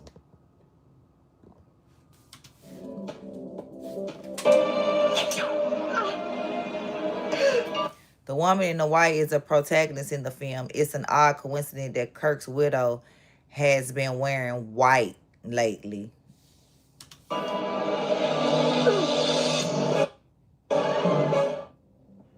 The evildoers responsible for my husband's assassination have no idea what they have done. Evildoers? Who, the people of IHOP land? Because Tyler surely didn't do it. You must be... You probably a part of them evildoers. Y'all know that They killed the devil was an angel. Charlie because he preached a message of patriotism, faith, and of God's merciful love. They should all know this. If you thought that my husband's mission was powerful before, you have no idea. You have no idea what you just have unleashed across this entire country and this world. You have no idea. We are not deterred. You have no idea the fire that you have ignited within this wife. The cries of this widow will echo around the world like a battle cry. Erica is the storm. Last week, that 2 weeks before Charlie Kirk was assassinated, the far-left website Jezebel declared that it had a mission to cast bad luck or a curse on Charlie. They wanted to hurt him in some way. They declared, quote, if the far-right misogynist with a bad haircut wants to villainize independent women, Jezebel is more than happy to be the hag of his nightmares. And they went on to the website Etsy, yes, Etsy, to, quote, cast a curse on him. Yes, this is actually a thing. Etsy, the website known for making arts and crafts on demand, will happily cast a hex through its witches, who you can hire, on someone if you ask them to. Developing this morning, new information surrounding the investigation of Charlie Kirk's assassination and how suspected assassin Tyler Robinson was taken into custody. Okay.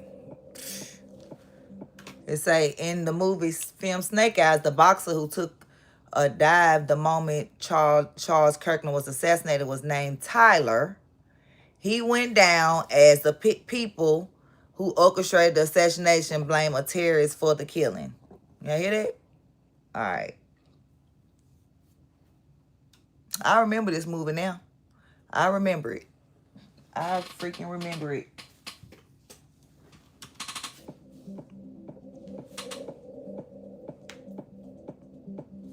Don't they say September the 10th? Huh? Y'all ain't hearing me. Do y'all see that? POW, pay-per-view, presents the Atlantic City Executioner Tyler versus Ruiz, September the 10th. And his name was Tyler. And Charles Kirkland was who assassinated, was the, you know what? Investigators say Robinson's father drove him to surrender Thursday night with the help of a family friend. That friend alerted a retired detective who called Washington County Sheriff Nate Brooksby. He calls me, hey, I can tell his voice is kind of shaky. So my first thought is, who died? Like, who's he going to tell me that died? And then I couldn't fathom what actually came out of his mouth. So he said, hey, I know who Charlie Kirk shooter is. I know the family through religious association, and he's in Washington County now, and we're working on trying to get him to come in voluntarily, where he was greeted by plainclothes detectives. So that was part of the deal. Is if he was black, they wouldn't be trying to get him to come in. What are you talking about? If it's somebody that they think is the killer, they just finna come and get you and arrest you. Ain't no, we're trying to get him to come in voluntarily. After you just told this man that he the person that allegedly, killed.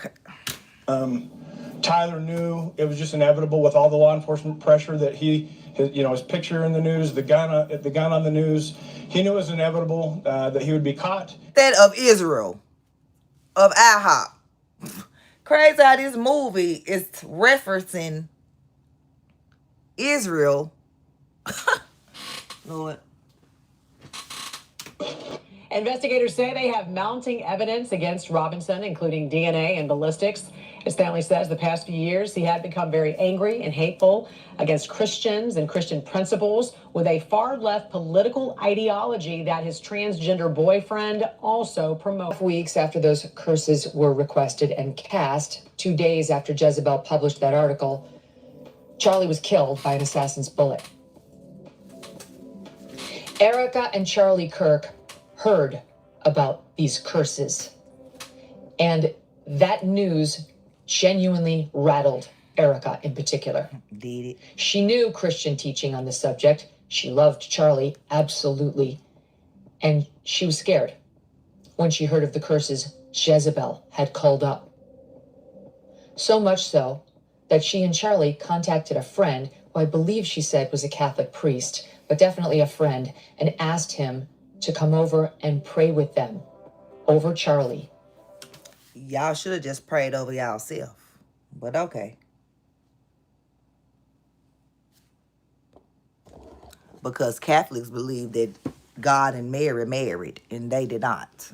So, y'all, Kirk should have just prayed over himself and rebuked any of that. That's what he should have did. He shouldn't have called nobody in to pray over him, because obviously they didn't pray over him. They must have prayed against him.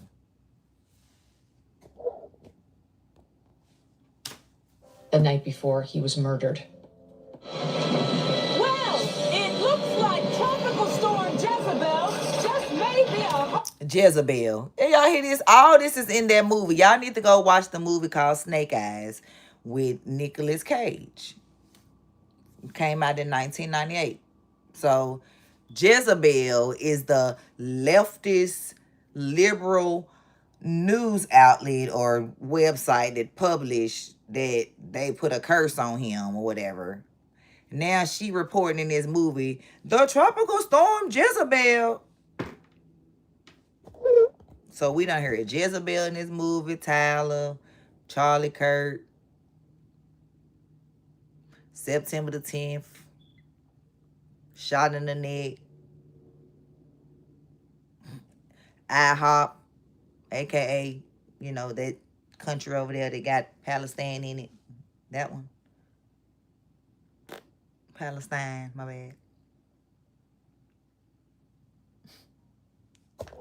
Wow. My children they'll expose all this in all next years when I'm not here, no longer here, because we won't find out now. They'll just keep calling us conspiracy theorists, which is just facts that they try to hide.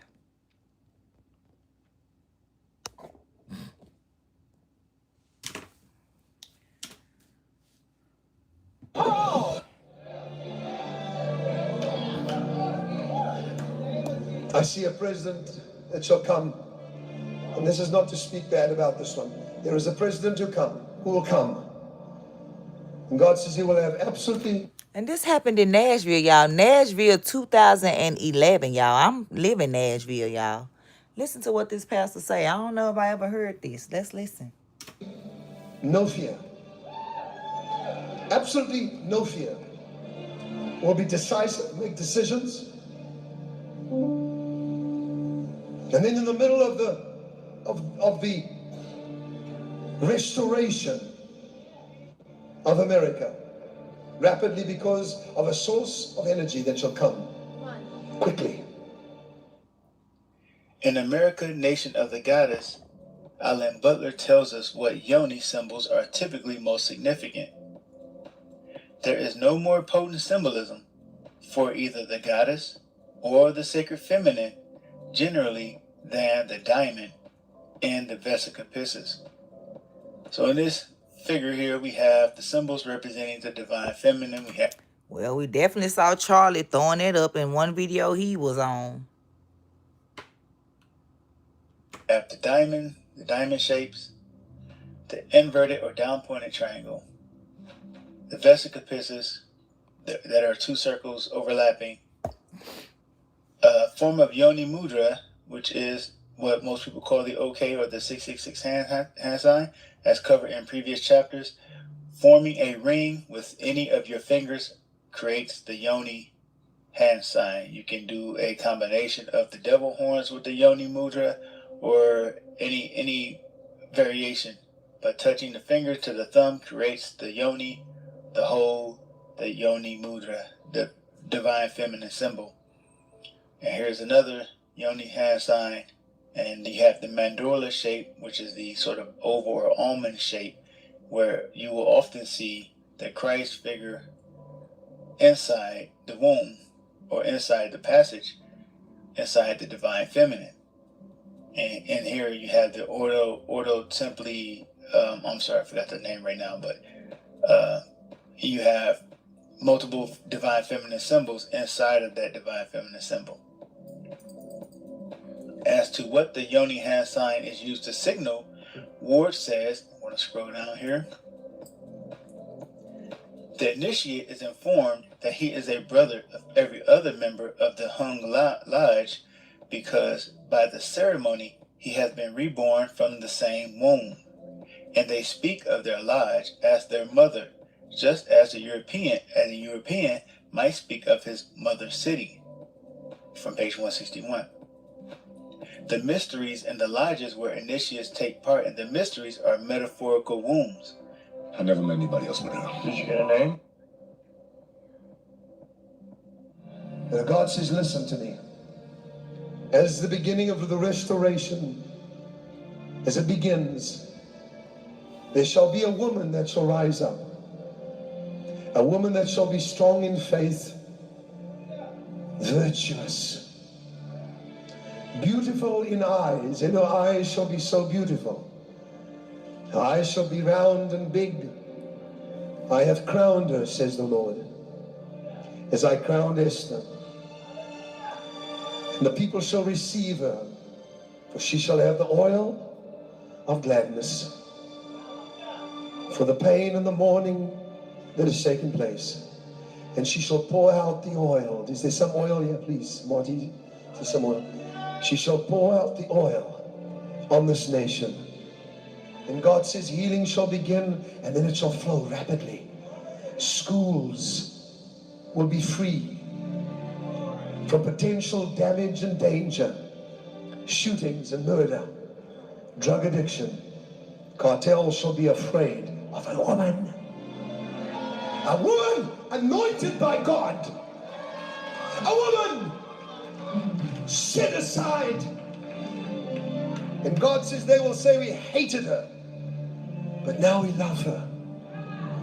For she shall take the oil of healing and she shall pour it upon the scars of those left and those right, and of the new party that has come forth and emerged, where they shall say Christ will reign, and this we shall not implement at all socialism, where where they have said we will make history without God. No, you will not. No, you will not, says the Lord.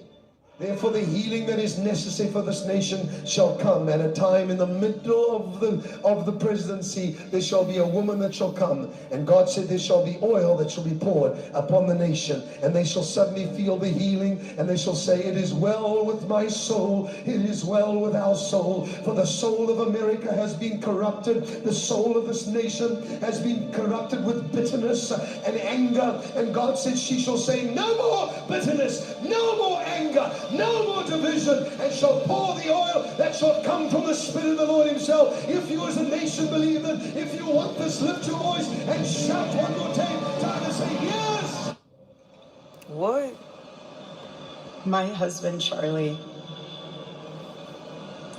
he wanted to save young men just like the one who took his life.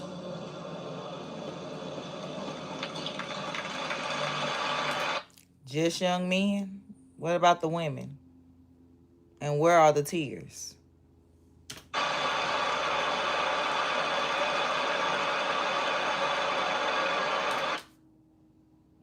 Where are the people going? Are they going to get concessions?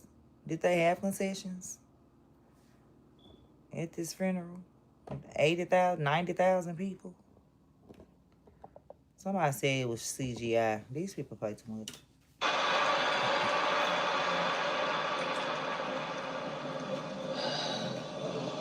That young man. That young man. On the cross, our Savior said,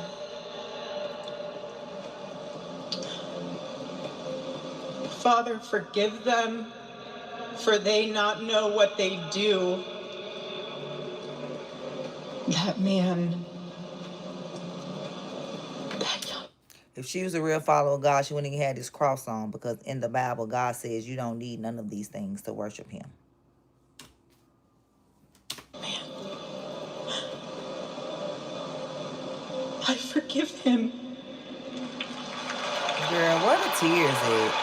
This is a bad actress. Just like she was a bad actress when she won Miss Arizona USA. Like, what is going on here?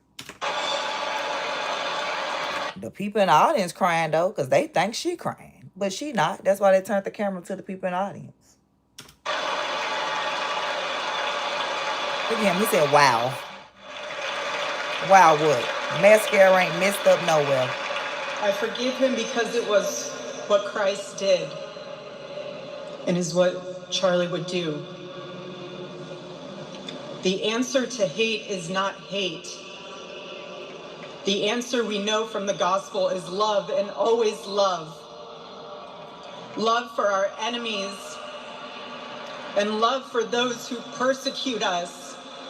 And God said, she shall say no more bitterness, no more anger, no more division, and shall pour the oil that shall come from the Spirit of the Lord himself. If you as a nation believe that.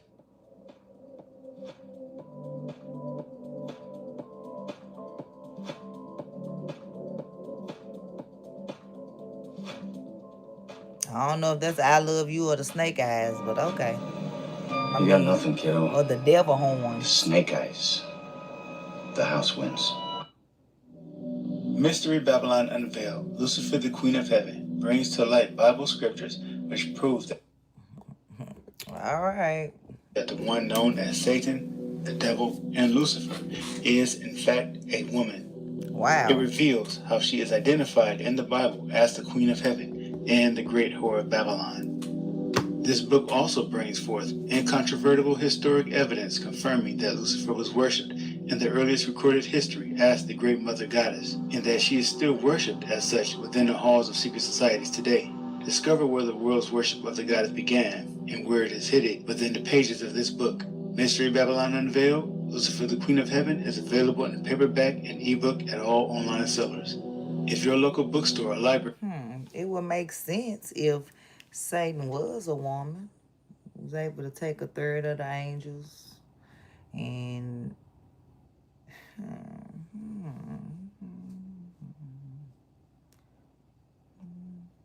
That's interesting.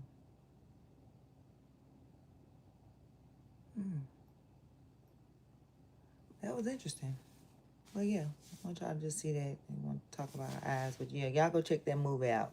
It's called Snake Eyes. It came out in 1998. Nicolas Cage is the actor. And it's a good movie. Y'all should go watch it. I'm finna get up off of here. I gotta go get my kiddos from school.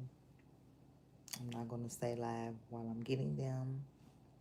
I mean, I'm not gonna continue this live because this was what it was about. So yeah, y'all catch the replay if you want to. And see what we talked about at the beginning. We talked about a lot, but mainly we talked about who is Erica Kirk, and we talked about good and bad angels. So y'all have a great day.